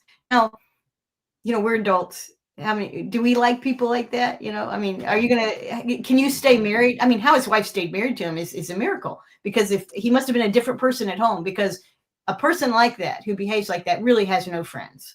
And it's possible he had no friends. He shot one of his friends. You remember that in Texas? In the face. And the guy apologized. And that guy apologized to him. I'm sorry for getting shot in the face. Can you imagine that? Yeah, that really does. I think that characterizes Cheney and his impact on people. Just a terrible. Yeah. So, but luckily he has not been in the public media anytime recently. So it's like we have, in some ways, I'm sure a lot of young people don't even remember Dick Cheney. Yeah. They don't remember him. You were in the Pentagon when he was in office. Yes. What was going on in the Pentagon when they were ramping up? Because John one day told me this story. He said they called him into a meeting, and Dick Cheney comes. Apparently, Dick Cheney was was the person who was effectively running the meeting. And Dick Cheney says something to the effect of, well, we're going to be in Iraq, and in a few weeks, we're going to be in Iran. And whoever was running, like, from the CIA point of view, they cut the mic off, and he went to John and said, did he just say we're going to be in Iran in several weeks? And John says, yes. And the guy cut the mic back on and just continued to listen to the meeting. That's where they were thinking in his mind. We're going to go to Iraq in a few weeks, and then we're going to run through the Middle East and be in Iran. Yeah. And that shows really how stupid they are, really. Yeah. I mean, because even the military, take the Pentagon, we have always had plans to invade any country in the world, or to defend against any country in the world. I mean, obscure plans, but there were skeleton plans for all this stuff. And anybody who worked in that with Iran, relating to Iran, understood geographically, population-wise, in every possible way. There's no way to do a land war in Iran. There's no way to invade it, and there's also really no way to really even topple it. Now we had the coup situation in '53, and I think that was probably the high point for the CIA. But of course, what that did was predicate a whole other bunch of things that happened that cost the whole world, and certainly the Americans, a lot. The rise of fundamental, Islam and political Islam in some ways. Maybe they wanted that, but I honestly don't think that the Roosevelt figure, Kermit Roosevelt, who planned that whole thing out and oversaw it, expected that there would be a rise in a very powerful anti-Western politics. They thought we'll just control Iran through the Shah. Put him back in, he'll do our bidding, we'll get rich, everybody will be happy. So that kind of shallow understanding and lack of real knowledge. There are people in the Pentagon that knew that's impossible to have a war with Iran that helps anybody, that you can win, right? So, and we saw that even with the 12-day war. Why was that 12-day war? First off, why did we join it? We joined it because Iran was destroying Israel's capability. And Intel was telling us they can keep doing this for probably another 30 days and there will be nothing left of that tiny little country. So they didn't want that to happen. And then as soon as, Trump drops these bunker busters on these nuclear sites, he declares peace, right? Because we in the United States had no capability to persist any further with any type of thing. So, but the fact that, that is a fact. What John Kwiatkowski was telling you there, absolutely true. I wasn't there, but I believe that it was true. But this idea that this is the capability of the American government and the American Pentagon to just go, we'll topple them in a couple of weeks. They'll flow flowers, so we'll go over and take over Iran. It shows an insane amount of willful ignorance, because the people in the Pentagon knew that was impossible. People, just average people, including generals who have really bought into, I do whatever there's the Constitution says they have to obey the civilian government, which is true, but you don't obey unconstitutional and illegal orders. That no officer, no military person is required to obey illegal or unconstitutional orders. So declaring war without a declaration of war, that's good enough, right? You don't have to obey that. That's unfortunate. You'll go to jail if you don't obey it right now. That's what I was about to say. They do it all the time. They're doing it in Venezuela. I know. They're doing it right now. Well, we're not sure. I hope Admiral Halsey there, the guy that resigned from he was the naval commander there in the Caribbean. He'd only been in the job 1 year, so he would have at least 2 more planned for that. And then he abruptly quit, and he didn't say spend more time with my family, which is they always say, I'm retiring to spend more time with them. He didn't say that. He just said, see ya, best wishes, bye, I'm out. And we haven't heard anything as to why, but it's possible that there is a constitutional concern developing in parts of the Defense Department with a lot of this stuff. Again, I think you mentioned we want to talk about Trump and the nuclear testing thing. No, I get the sense they're going to follow those illegal orders either way. That guy, yes, he's a lot of them will. A lot of them will follow him. But there's ways to disobey too, and we see this in all the countries that we target. Right? How can we destroy morale? How can we destroy morale in the military? How can we get it so that the politicians, even if they should trust the military to obey them, feel that they can't trust them, right? How do we do that?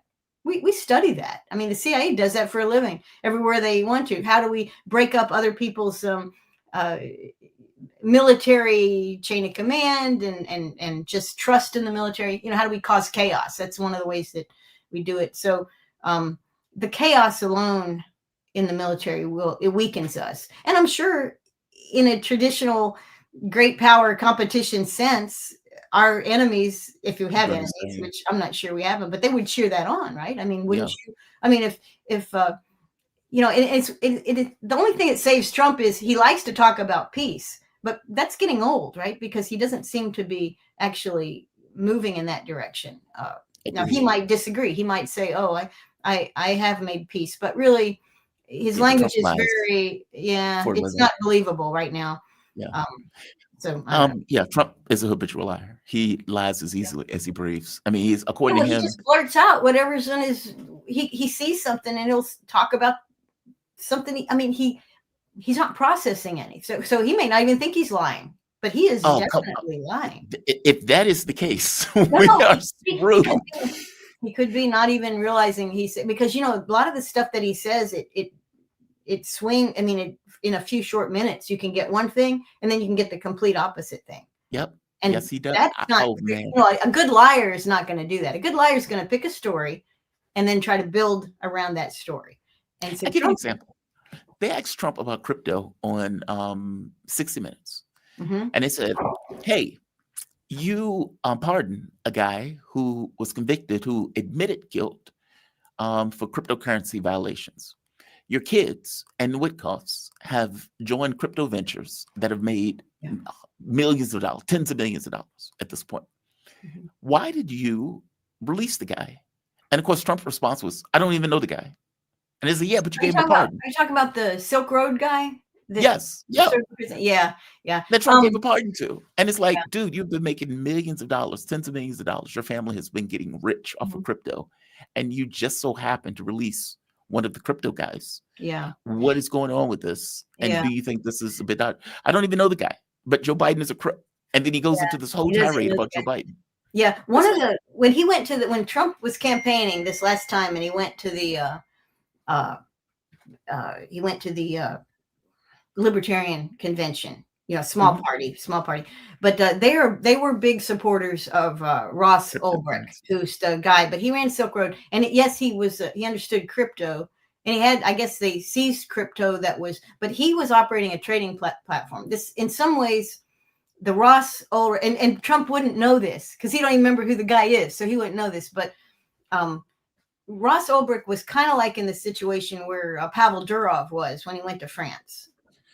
Yes. Remember? And they said, and this, even Zuckerberg and all these guys, anybody with the social media, how do you keep the criminals off? How do you keep the bad guys, the child traffickers and all that, human traffickers? How do you keep that off your net? And of course, the encrypted networks like Pavel Durov's Telegram and anything else that's encrypted, like Silk Road was, and that was a long precursor to what Durov did. I mean, Silk Road software, that buying and selling marketplace encrypted was before Durov stuff. But anyway, governments hate that, so they did take their pound of flesh from Ross Ulbricht, but also it's kind of in this category of a 230, Section 230 violation, which if you have the platform, you can't be blamed for controlling or watching what everybody's doing, because in part, we don't want anybody watching what everybody is doing. And these corporations in our country that do that, Google and Facebook and all of them, right? They all watch and record and hold the data. They're in bed with the government. So the government says, well, we're not doing it. We honor the First Amendment. We protect. No, you don't. We own those companies. We give them huge contracts to the Defense Department and other parts of government in order for them to give us whatever we want, whenever, without warrants. We'll just ask for it. You'll give it to us. So that's a massive First Amendment violation. But so I'm a little more sympathetic to Ross Ulbricht, and he did spend quite a bit of time in jail. And now there's a debate on if he had somebody targeted for assassination, which I am not sure that happened, because anytime you deal with the FBI in this country, you have to be very careful. I mean, you don't even want to talk to the FBI. They can. I mean, they could make a case about, I'm sitting here on my farm somewhere. I could have an FBI case fabricated. It could happen. So I'm a little more sympathetic to Ross Ulbricht, but it's true, he doesn't have any idea. He did that as a favor to the libertarians, who many of them voted for Trump. This was payback. This was transactional for Trump. I know, but do we really want the president to be involved in transactional things when his family is like? No, we want him to defend the Constitution, and we want him to put our country first, and as opposed to him making a profit first, which is the issue. Oh, that's right. I know, and also. I didn't watch the president's interview on 60 Minutes, which I need to, because I'm sure it was pretty interesting. But that interview on 60 Minutes prior to that with Witkoff and son-in-law Kushner, Witkoff says, "Oh yeah, we've had a plan for over 2 years for Gaza." And Kushner's face, this has been repeated. Just that section, his face tells everything. Yeah, they're definitely profiting off the genocide. He's like, "Shut up!" Yeah, what are you saying? You're not supposed to be saying that. Yeah. No, it's he looks like horrific. It's true. And also, he's got a Trump himself. He has some sort of Trump coin, or he had one. He's got his social media platform, which is fine. But the thing is, they're so connected to him and the presidency that it really you know, It's we're very kind of dodgy. we're looking like a banana republic in so many ways, Yeah. including The the relationship with the profiteering side. Qataris, all of that stuff. That stuff is very Yeah. dodgy. I mean, Trump is monetizing the presidency. It's dodgy. If anybody but Trump was doing it, I mean, you just take anybody who didn't have the bluster that Trump has, you know, and also, I mean, his handpicked executive group, they're picked on loyalty to Trump. I mean, it's like a Right. mafioso type situation. Right. And I'm not saying that all presidents don't want to have, obviously, they want to have their best people around them. But in Trump's case, they're all chartered first and foremost with protecting Trump, not protecting him from bullets. I mean, obviously, they want to protect, but protecting him business wise, reputation wise, protecting him from just everything that can come up, criminal charges. So, yeah, it's a little bit much. But he has said he's not going to try to run again. So this is good. I mean, he realizes the Constitution limits. I did hear that. I did hear him say that. At least I hope he does. At least I hope he does. Yeah. I wanted to hit Trump and nukes because I'm fascinated by this. Trump seems intimidated. And this gets into this kind of whole question about NATO in general. Donald Trump effectively, so Putin releases 2 doomsday weapons. I'm going to call them doomsday weapons. Those things are terrifying. Sound like it. Yeah. So one is, both are nuclear motors. Yeah. So let me get the name right. I always get the name wrong. The Berezovnik. Yeah. That can apparently fly around the globe forever, and hit any target that's on the globe, anywhere around the world. The other one creates nuclear tsunamis that will destroy cities that are on the coast. It can if it's carrying a nuclear payload. Yeah, which they have exactly. So yeah. So Trump sees both of these, freaks out, panics, and comes out and says something to the effect of, well, we are going to start nuclear testing. Now, part of me thinks that part of this has to do with this idea of the United States and NATO. And what I mean by that is the United States and NATO goes with this idea that we've spent 60 years dumping all sorts of money into being able to corral the Soviet Union. Soviet Union falls apart, NATO remains, brain dead in the way that Macron talked about it. And it's decided that now Russia is what they're going to go after. And they, for all intents and purposes, lose a war in Ukraine against the beating heart of the Soviet Union, not even the entirety of the Soviet Union. Russia comes out with weapon systems that are easily unparalleled in regards to the United States arsenal, and for that matter, for NATO's arsenal. Yeah. And it feels like Trump, being the figurehead of NATO, has to show, hey, we still have power. We're still in control. We could still, we still have muscles. Look at us. He does. And so I'm going to fire off nukes. Yeah. Give me your take on that. Am I getting this right? Yeah. He's very reactive in the sense. And also, you think about when Trump formulated his sense of what America is. It's in the 70s and 80s. He's an adult. He's already a billionaire. He's thinking about the trajectory of the American economy, the American power. And he's an American, and he's like we should be on top, right? Because he's very competitive.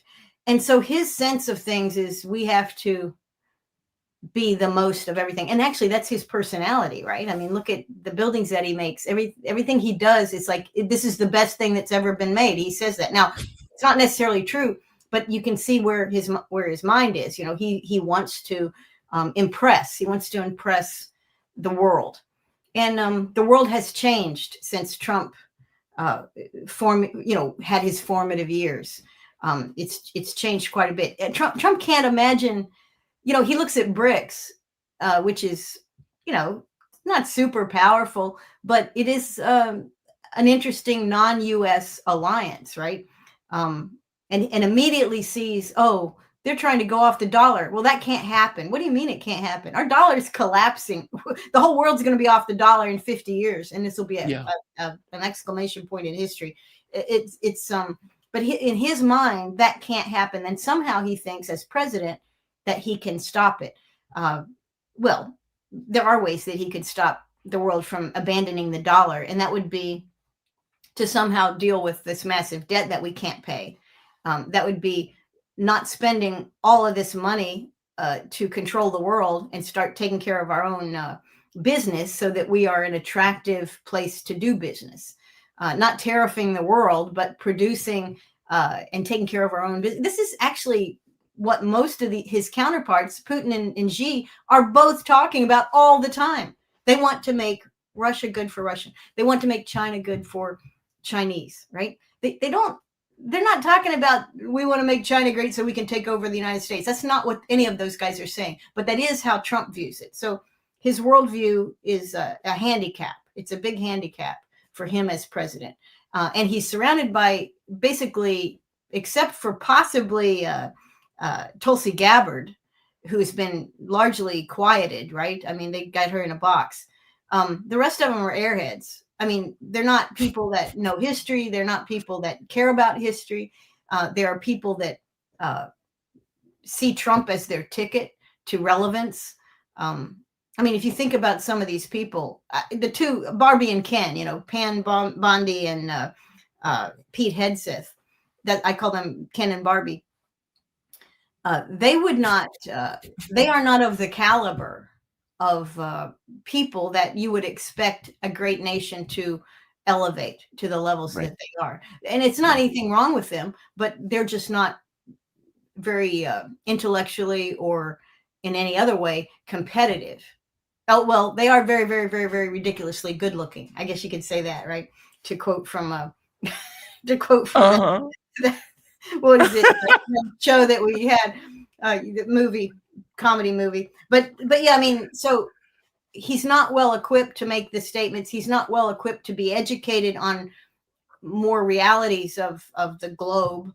And really even the realities, you know, he thinks America needs to be made stronger. He's right about that. Economically stronger, socially stronger. There's many things you can do to improve America, right? You go through our cities. I mean, so many people who travel the world, they're seeing most of America as decrepit in many ways, behind, archaic in many ways. And that has its own charm, right? I mean, you go visit places like that are archaic and you see how people used to live. That could be an attractive, you know, tourism thing. I'm just saying, but our country needs help and work, and we have a decent economy. A lot of that resource ought to be kept here, whether it's kept here in private hands of actual, you know, Americans, the 80% that are at the bottom or the 95% that are at the bottom. They're not keeping hardly any of their money. They're not able to invest anything. Those people are in massive debt to the banks and they can't get ahead. But those people need to have more resources. They make the resources. Why can't they have them? And then our country itself has, even though we're a very large country, we can't have the same infrastructure as a small country because we have such a large geography. But there's huge infrastructure problems. We could have a better energy grid. I mean, what's wrong with that? You know, our energy grid sucks. I mean, it works most of the time. That's a huge project. And Trump kind of ran on doing things like this. But then as soon as he's up there, and this goes for the first term too, which was a harder term for him because he didn't have trusted people and everybody hated him so badly. But they hate him badly this time too. A lot of folks are on his case, you know, always they can't see anything positive about him.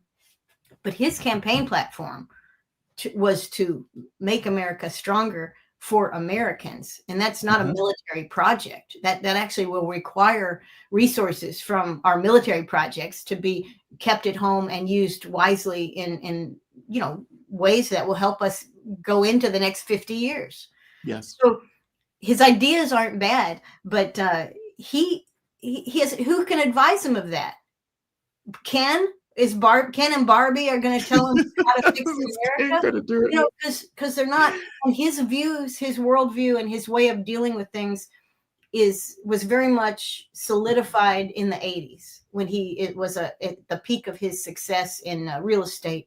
You know, in building great casinos and buildings and hotels and golf courses. You know, and so he has that, but that's not enough of a foundation to do what he's trying to do. And so I think he's in many ways out of his league. Now, luckily, I think the foreign countries, particularly the ones that are big, like I say China and Russia, the military counterparts, and other countries too, they see this, they recognize this.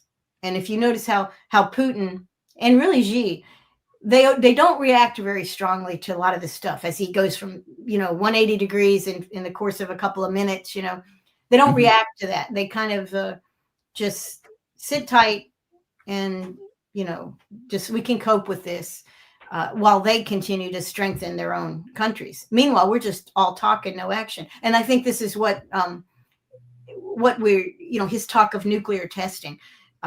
It is true that our nuclear arsenal is very large and it's very old and it's very mismanaged. And I don't know, you probably didn't watch this, but as a former military person, I would tend to see news articles more than maybe everybody else. But we had major news media about corruption in our in our Air Force commands that oversee our nuclear silos, our nuclear systems, our technology. Where you have to fire like a general and 2-3 colonels and all these other people because what are they doing? Well, they're all sleeping with everybody's wives, or they're all corrupt. They're all doing stuff that is not their job. Their job is to, maintain and ensure that our arsenal is safe and not deteriorating and not leaking. All the things. And they're not doing that because that's a backwater. Nuclear weapons is a backwater in the military. It's not glorious. That's not where we send our smartest guys and gals. We don't send them into the nuclear silos. That is not a place you want to be. And it's not a place that's going to get you promoted to 4-star or 3-star, even 2-star general. You come up through the nuclear forces of a military. You're not going to be running things. It's a backwater. So that's why is it a backwater? Wait, because they're never used. Oh, I see what you mean. You want to be a fighter pilot. You want to be in special forces where you can go conduct military coups and fight these little battles and really kind of wave the flag. Our nuclear weapon is a deterrent. It's a deterrent force. That's what's the concept behind it. And it doesn't get used. Now, what we do have, and I'll tell you, I don't know if you saw the interview. Tucker Carlson has one just up in the past several days. Interview with a nuclear scientist, academic, not a military one, but an academic scientist that studies it. And it's quite a long interview. But she talks a little bit about the history of nuclear accidents and close calls. We've had plenty of those in this country and around the world, right? And so one of the things that I've seen interpreting Trump's idea we're going to test nuclear weapons. Of course, he backed away from blowing them up, above ground tests, which have been banned forever. Well, not forever, but for quite a long time. Yeah. He says, oh, we're just going to test them out. We're going to make sure everything works, that kind of thing. There's nothing wrong with that. And I'm sure he got that idea because this is a message that the Pentagon has been sending him and his, what is it? Not the Hudson Institute, the other one, the other conservative, the one that had the Project 2025. Oh, them. Okay. Yeah, they have in their military updating section of this massive tome that they wrote and Trump says, oh, I didn't have anything to do with that. Well, he is being fed that information because it's a lot of information and some of it is useful because his own staff can't produce that. They probably don't even understand what the words mean. But in the military section, they're in the nuclear section, they talk about upgrading the existing capability, nuclear capability. And part of that is because it is decrepit. Okay. Mm-hmm. It's been sitting there and nobody knows, are we going to have more accidents? Because think about the accidents in the nuclear arena that we've had. 3 Mile Island, some of the ones in Europe, Chernobyl, they're all maintenance problems, right? These accidents aren't really, we accidentally, did it on purpose. No, it was accidents. Accidents that were because of poor training, incompetent personnel, bad maintenance, delayed maintenance, all these kinds of things that happen in backwater industries where nobody's looking at them. So there's something to be said for looking at our nuclear arsenal. But the bad thing for Trump is that there is no doubt we have been left behind in most of this, and certainly the Russian weapon systems and the whole idea of small nuclear engines that can loiter, that can fuel flights that last 24 hours or indefinitely. We don't have that. And the way our system works in acquiring weapons, we will never have that. we're not gonna. When we get it, it'll be 20 years too old and 30 years too Russia late. would be somewhere else at this Sure, point. sure. Yeah. Yeah. So, but Trump doesn't have either advisors. He doesn't want advisors that will be out of the box. And he doesn't have the background himself to understand how this works. Now, he does understand lack of maintenance, but in Trump's world, if you have a building that has lack of maintenance, you just you tear it down. You implode the building as you would an old building, and you build something from scratch. Well, as a American government, we have no capability to build anything from scratch. Everything is resting on what we have already. It's a big problem. And we have no money to do it. I mean, the military budget, over $1 trillion, that's matched by the debt payment. That's matched by the interest on the debt. We're not doing anything to the principal of the debt. That's mandatory annual interest. It equals, and that's money that goes to banks because they printed money or they let you borrow. Totally unproductive in many cases. I mean, I think, I don't say nobody likes paying interest, right? Well, it's like $500 billion or something. It's some insane amount of money. It will soon be over $1 trillion a year just on interest. And that's also what our military budget is. So we don't have the leeway. We don't have the financial leeway. We don't have the vision. And, there was a couple of visionaries, one in particular, Elon Musk, whether you like him or not, he thinks outside of the box. He is the kind of guy that if you have Elon Musk in a room, he's going to say what he thinks, and he uses his brain. His brain is pretty good, and he thinks about stuff. He comes up with some crazy ideas. Some work, some don't. But he's not afraid to say them. They got rid of him out of the administration. You cannot have somebody that questions things on the basis of logic, creativity, and maybe objectivity. Can't have it. He's gone. He's not talking to them. They are an echo chamber, much as you could say many other administrations have been. Yeah, but this one is different. He just surrounded by sycophants. Well, it's one thing. That's right. And he's getting in everybody's business with this echo chamber. So that's dangerous. I mean, I'm going to fight the Russians, and my advisors are an echo chamber of airheads that really only care about pleasing me. I mean, this is a bunker mentality. This is the end of the Hitler regime. I'm not saying he's Hitler. I don't. I know what you mean. No, I know what you mean. You're effectively pointing out that the U.S. is declining, and the people that Donald Trump has surrounded himself with in no way is dealing with the fact that it's a decline. They're just telling him what he wants to hear. I think he has a sense that something's declining, but he hasn't gone into it in enough detail. And really, look, I'm sure being president's really hard, right? I'm sure it's incredibly hard, just like being a CEO of a big company is really hard. But we have a constitution in this country.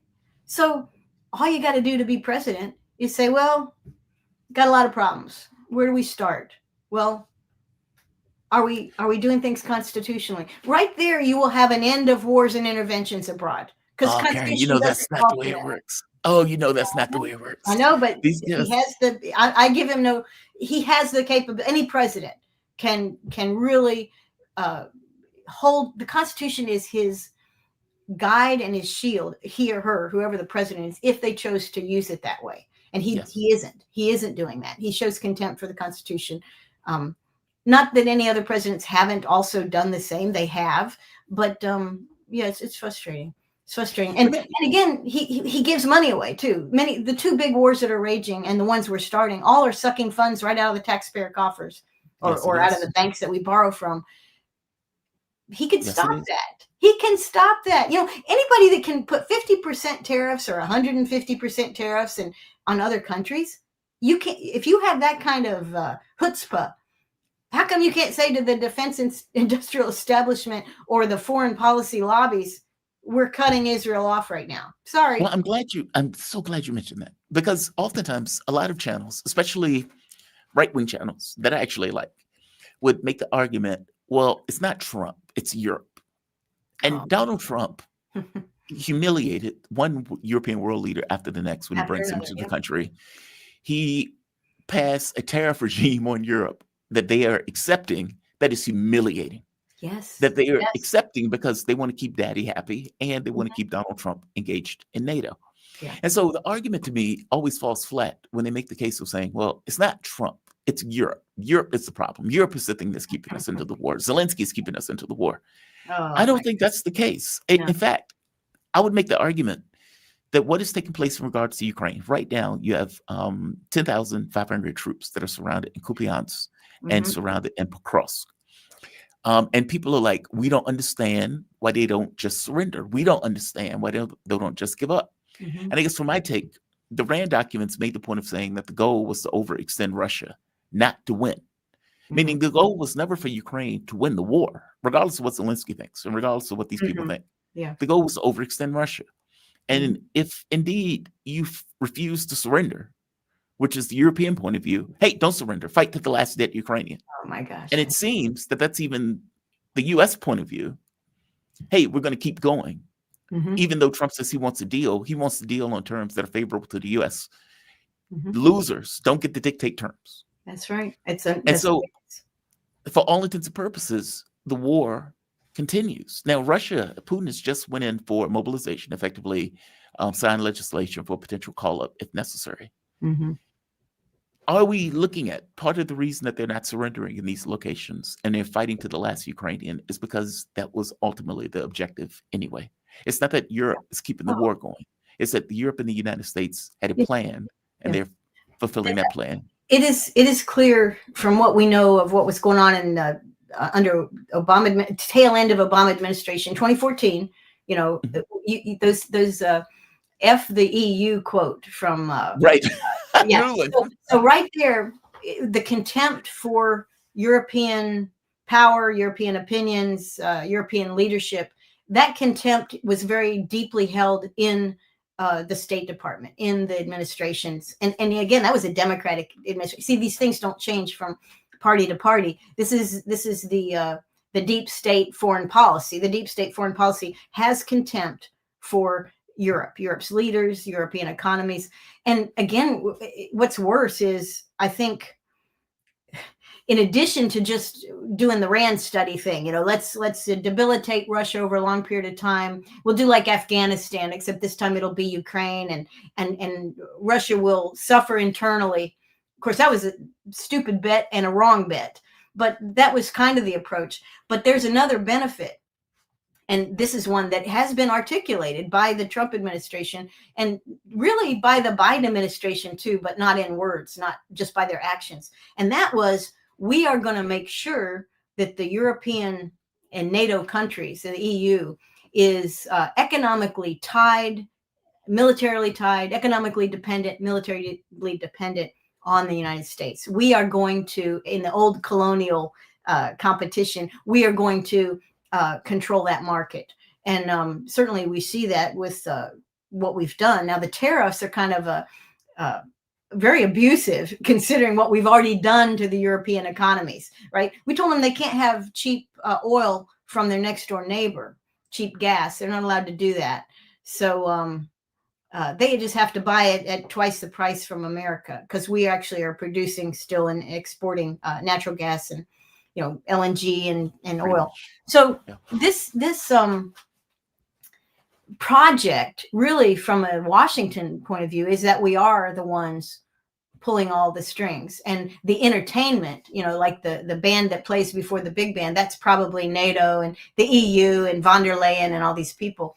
But they're playing songs that are very good to prime the audience for the real band, the main attraction. And that's U.S. deep state foreign policy. And it's working because the economies of, and the militaries really, of Europe are totally not oriented to defense anymore. All of it is a push to Russia, a push to NATO, big weapons, the kinds of weapons that aren't defensive but are offensive. So we can throw them at Moscow and St. Petersburg or whatever. And keep Russia struggling. And then economically, they already had big problems demographically, right? I mean, older populations. Their skilled populations, their skilled worker populations is not what it used to be. Their energy costs are high. Their regulatory states are absolutely impossible. So what's happening is nobody wants to do business in Europe. Well, now what's Trump doing? Well, if anybody, he's forcing people to put their companies in the United States. Some of those companies are leaving Germany. They're leaving France. They're leaving Great Britain and other places to come for purposes of a slightly lower operating cost based on tariffs and everything else, based on deals with Trump, to come and do that in this country. Well, we also have a skilled labor problem in our own country. We also have a little bit of a demographic problem as we age in our country. Now, AI is supposed to solve all that. But the bottom line is the U.S. is really exploiting and has a very detailed and comprehensive plan to weaken Europe. And it's done that. And actually, you could see Europe, let's say everything went totally south, war breaks out. Where's the battlefield going to be? Europe. And they're going to be destroyed, but who cares, right? We won't care because that'll be our sacrificial lamb, just like Europe's sacrificial lamb was Ukraine. And of course, I think we might be onto something because the way the Europeans talk is not the Europeans, but their leadership, the pro-Ukrainian war, anti-Russian leadership. The way they talk is very much, we have to stop them in Ukraine or else they're going to come over and take over Europe. And again, there is no evidence or capability. You know, I mean, they could read their own propaganda. Well, Russia has been 4 years now in this war, and they've only taken a fifth of Ukrainian territory. Well, that ought to be, if you hate Russia and you have contempt for Russia's capabilities, that should feed into your narrative. You know, they can't even take a fifth of the Donbass. I mean, a fifth of Ukraine. You know, and it's very slow, and it's cost them all these. I don't think the numbers and the dead bodies are correct on the Russian side. But anyway, let's say you use the European numbers. It's cost them 1 million men and lots of money. And yet they've only taken. Well, you can't have both those stories. Either Russia is very limited in its ability to come west and take property and run whole states, you know, and absorb them into the Russian Federation. Either they can do that or they can't do that.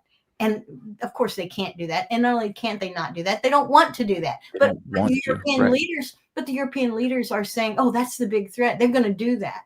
You know, it's like they're incompetent and they're simultaneously, you know, God-man Putin. It's just going to take over the world. Oh, I know. But again, and they need the U.S. to defend them, which is where the U.S. wants to be. You know, we want to be in that overlord position. And I think Trump actually does have, I mean, I don't know much about what goes on in his mind, but I think he, like a lot of Americans in the 80s and 90s, 2000s, when you go to Europe, and I traveled there in the 90s, and I was stationed in Italy and Spain, but there is a little bit of a sense that the most brilliant cities, the newest cities, are not being built in Europe. This is a place you go for antiquity. It's a place you go for you know, European history and great castles that are very cold and not heated, and you walk through. You know, I mean, it is kind of an artifact. You know, Europe is an artifact. And if you want to go where the new, beautiful, shining cities are, you're going to the global south. You're going to China, and in some cases, to a lesser extent, you can find them in Russia. But you don't find them sprouting up in Europe. And there's reasons for that. I mean, it's an old society. There are cycles to things, but also their business and regulatory and demographic environment is not something that can support that, right? They don't have the human energy, the vision to do it. They don't need to do it. And they also don't have the cash to do it. And nobody else is going to put their cash in Europe because they see it much as I think Donald Trump sees it, as a has-been. So he wants to leverage it. Okay, we'll let these people buy their gas from us at twice the price, and we'll tariff them also so they pay, you know, for the privilege of doing business with us. That's I think is his approach. And buy our weapons. Yeah, and they buy our weapons. But what weapons? I mean, if I was going to buy weapons, I'm seriously going to buy them from Russia if they would sell them. Because I mean, or China or India, you get cheap weapons that do wonderful things. I mean, if you're into weapons. You know, the world will make its decision, and Trump is he doesn't have anybody around him that can explain those kinds of things to him, because the U.S. can be a great place if we would recognize the world around us and what it offers and what it is, and it's not a threat to us. Now, if we keep this up and we set off nuclear weapons by accident, you know, which could happen. It's happened before. We've had so many near misses, so many things. And if we do that, we will be the pariah to the world that Israel is today. But it'll be America. And that would be such a great loss, because one of the things that has been sustained from the very beginning, for all of our faults, people have liked Americans. They have said, you know, we like you guys, and we like how you did business. You know, you were a country of immigrants. You are a country of innovation. You know, that's how we were seen. We're going to lose that. We're going to lose all of that. And people are going to have contempt if we don't figure out our real place in the world, which Trump is not figuring that out. Karen, you are fantastic. A great breakdown. I agree with you, by the way. If I am going to get a croque monsieur and a cappuccino and watch the Eiffel Tower, that's going to be Europe, right? If you want to see the big buildings and the high-speed rail, you're going to China. Yeah, that's right. Yeah, and I agree with you in the way that I think Donald Trump sees Europe and the way that NATO effectively has functioned in this world. No, I agree. Yeah. Karen Kwiatkowski, in fact, Dr. Lieutenant Colonel Kwiatkowski. I'm going to give you a doctor thing because you got that degree. Okay. I'm always impressed when people get that final degree. I didn't know that you had went for your doctorate. It is good to know. They're hard. It takes a lot of work, and I don't know if there's a lot of reward in it, but it is the effort that goes into it. Yeah, I'll take a check mark for that, because it is hard. And anybody that has one, even Jill Biden, you know, it's hard work. You got to do it. Yeah, I think people should. It doesn't really. It's not rewarding. I mean, it's rewarding on a personal level, but it doesn't mean it doesn't mean, oh, you're going to achieve great things, but you did something that was hard. So you worked hard for it. I put it this way: when I hit my rating 2,000 in chess, I was proud of that rating. There you go. And when people hit, I ranked 2032 in the United States Chess Federation. Oh my God! It took me a while to hit the 2,000 because I had stopped playing for a while, and so it's like I want to hit 2,000 before I die. I want to hit 2,000 before I die. 2,200 is a master level, in which case people can be called master. Oh. Anything that people work for and they're able to get, they should get their accolades for it. So you deserve to be called doctor. I mean, granted, it's a lot, doctor, lieutenant, colonel, but screw it. You earned it. You earned it. Lieutenant Colonel Karen Kwiatkowski, thank you for this. And just for the bio, Lieutenant Colonel Kwiatkowski, she's a retired U.S. Air Force officer whose assignments included duties at the Pentagon desk officer and various roles for the National Security Agency. And I'm going to read the last part. I'm going to shorten this for the next time that you come on, just so it's more concise. But I do want to get your books in. It says, while she was in the Air Force, she wrote 2 books, African Crisis Response Initiative, Past, Present, and Future, and Expeditionary Air Operations in Africa, Challenges and Solutions. She contributed to Ron Paul's A Life of Ideas and Why Liberty, Personal Journeys Towards Peace and Freedom. She's featured in several documentaries, including Why We Fight. She has written for LouRockwell.com since 2003, and her work has appeared in Salon, the American Conservative. She has an MA in government from Harvard, an MS from Science Management from University of Alaska, and a PhD in world politics from Catholic University of America. Karen, thank you for this. Always appreciate you joining me. You be safe, okay? Absolutely. Well, thank you for having me. I appreciate it. Bye-bye. She is great. Karen is awesome. I love having her on the show. And Sabrina is not going to be able to come on today. She hit me up just before the show started saying she wasn't available for today. Hopefully I can get her next week. Next Tuesday, hopefully she will be able to join. We have 2 chats. Let's hit those chats. President Jafar, the north of Nigeria is Sahel states. The United States can help France as well as invading that region. Yeah, so that's what David pointed out, that, those are in the Sahel region. I didn't know that, by the way, that northern Nigeria was considered part of Sahel states. And if you remember, France, who was unceremoniously kicked out of those states, felt some kind of way about being kicked out of those states. And it is widely believed has been supporting terrorism in that region in order to either destabilize or at the very least delegitimize the operation of those countries. It is also widely believed the same thing is taking place in Nigeria, despite the fact that Nigeria is run by a puppet of the U.S. So It is a bit rich that Trump is screaming about genocide when Donald Trump was effectively paying for genocide in Gaza and didn't care one iota about the fact that they were murdering all of those Palestinians. Black Spot, shout out to you, Black Spot. Much appreciated.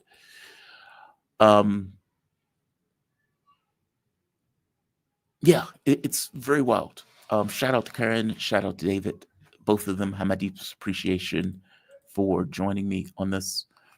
Sabby had a really good interview with Rita a few days ago. It's a good listen, reborn through hate. She's an awesome host. She does damn good work. Sabrina is fantastic, which is why I wanted her on the show. Hopefully, she will be able to join next week. So that sucks for today. I'm not going to keep this because I thought I would be having her on the show and we would be having a conversation about the elections. But that said, what is this? What is this? Karine, I already voted for Mandani. I live in Brooklyn. Hot damn. Not expecting miracles here in New York City, but tired of the same old ass politicians. By the way, my elderly dad was assaulted a month ago. Crime is bad. There you go. Life and times in New York City. Doesn't have to be that way. And there was something that Mandani said that in his interview on MSNBC. And they asked him, he said, something that people get about politics or something that they get that needs to change. And he pointed out politics can be different than what it currently is. And I love the fact that he just said what it currently is, because it gets across this idea of that's in the zeitgeist of the way politicians and the way politics has effectively devolved in the United States, effectively saying we can be better, it could be different. I'm with Karine on this, not expecting miracles.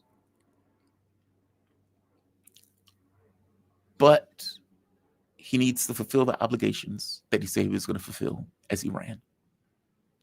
At the very least, if nothing else, that would be a phenomenal change in regards to the way politics operates, not just in New York City, but in general. So this channel would definitely be watching him and to see whether or not he does what he said he was going to do. But all things being equal, he is expected to win that race. He's expected to trounce Cuomo in that election. And the catch becomes, does Mandani do what Mandani said he was going to do? We will be paying attention in the election, and we'll see what happens. And yeah, Kareem, I'm sorry to hear about your dad. I'm sorry to hear about your dad. It sucks. Crime is an issue, obviously, in New York. And this was something that Ted pointed out himself. Let's see what happens. Again, not expecting miracles. Let's see if it works. Let's see if it works. I'm going to end this. I'm going to be paying attention to the election as the election takes place. So you may see me pop back on later tonight to review what's taking place. I know that a lot of you are very, I'm saying cynical, but I don't mean cynical in a negative sense. I just mean cynical in the very skeptical sense. And you have every right to be.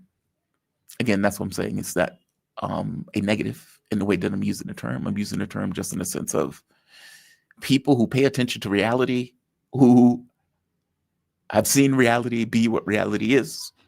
And when they are using previous data to analyze what they're seeing taking place on the ground, have a point of view that is governed by that previous reality. I accept that. I accept that.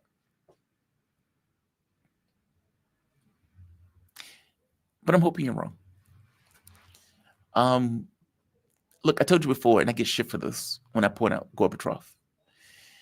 I get shit for it because they make the point of saying, dude, he was responsible for the largest failure in modern history in regards to political organization. Agreed. 100%, 1000% agreed. But there's something to be said about people who are hopeful that things can be different. Hopeful that this political crisis that we have in regards to the geopolitics of countries at each other's throats, the world at the tip of a spear, this idea that the world is going to fall into shit and piss in nuclear fire with people screaming and everything else, and that we are continuously on the brink of some kind of disaster, that can be different and that can change. And having cynical people entirely in that process keeps us where we are. Yes, you need good sense. Yes, you need an understanding of history, an understanding of your opponent, understanding of yourself. But at the very least, a want and a movement towards something better. It's not a negative thing. I would give Mamdani the benefit of the doubt, even though I look at it as dude's a mayor. He's not a governor. He's not a president. He's a mayor. And there are limitations in regards to what he can do in New York as mayor. But even with those limitations, I give him the benefit of the doubt and see what he does. I will pay attention to this election, see what happens. But for now, I'm going to call it a day. I'm going to say, I hope you guys are doing well. I hope everybody is safe. And as I always say, be kind to the degree that you can be kind. I will pay attention to the election results as the election results come in. I mean, that's going to be, I guess it's going to be in the morning for me. But either way, I'll still pay attention to the election results and I'll try to pop in.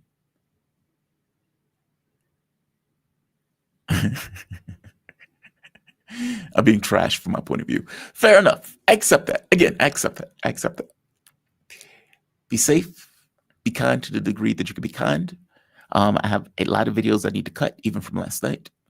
And so I will be up paying attention to the election as the results unfold. I have a damn good guest for you tomorrow. She's new. She's in Lebanon. She's going to give this. She comes on Thursday. Marwa comes on Thursday. Okay, yeah. I have a new guest for you tomorrow. She's going to be great. You all have a fantastic day, and I'll see you bright and early in the morning. Have a good one all.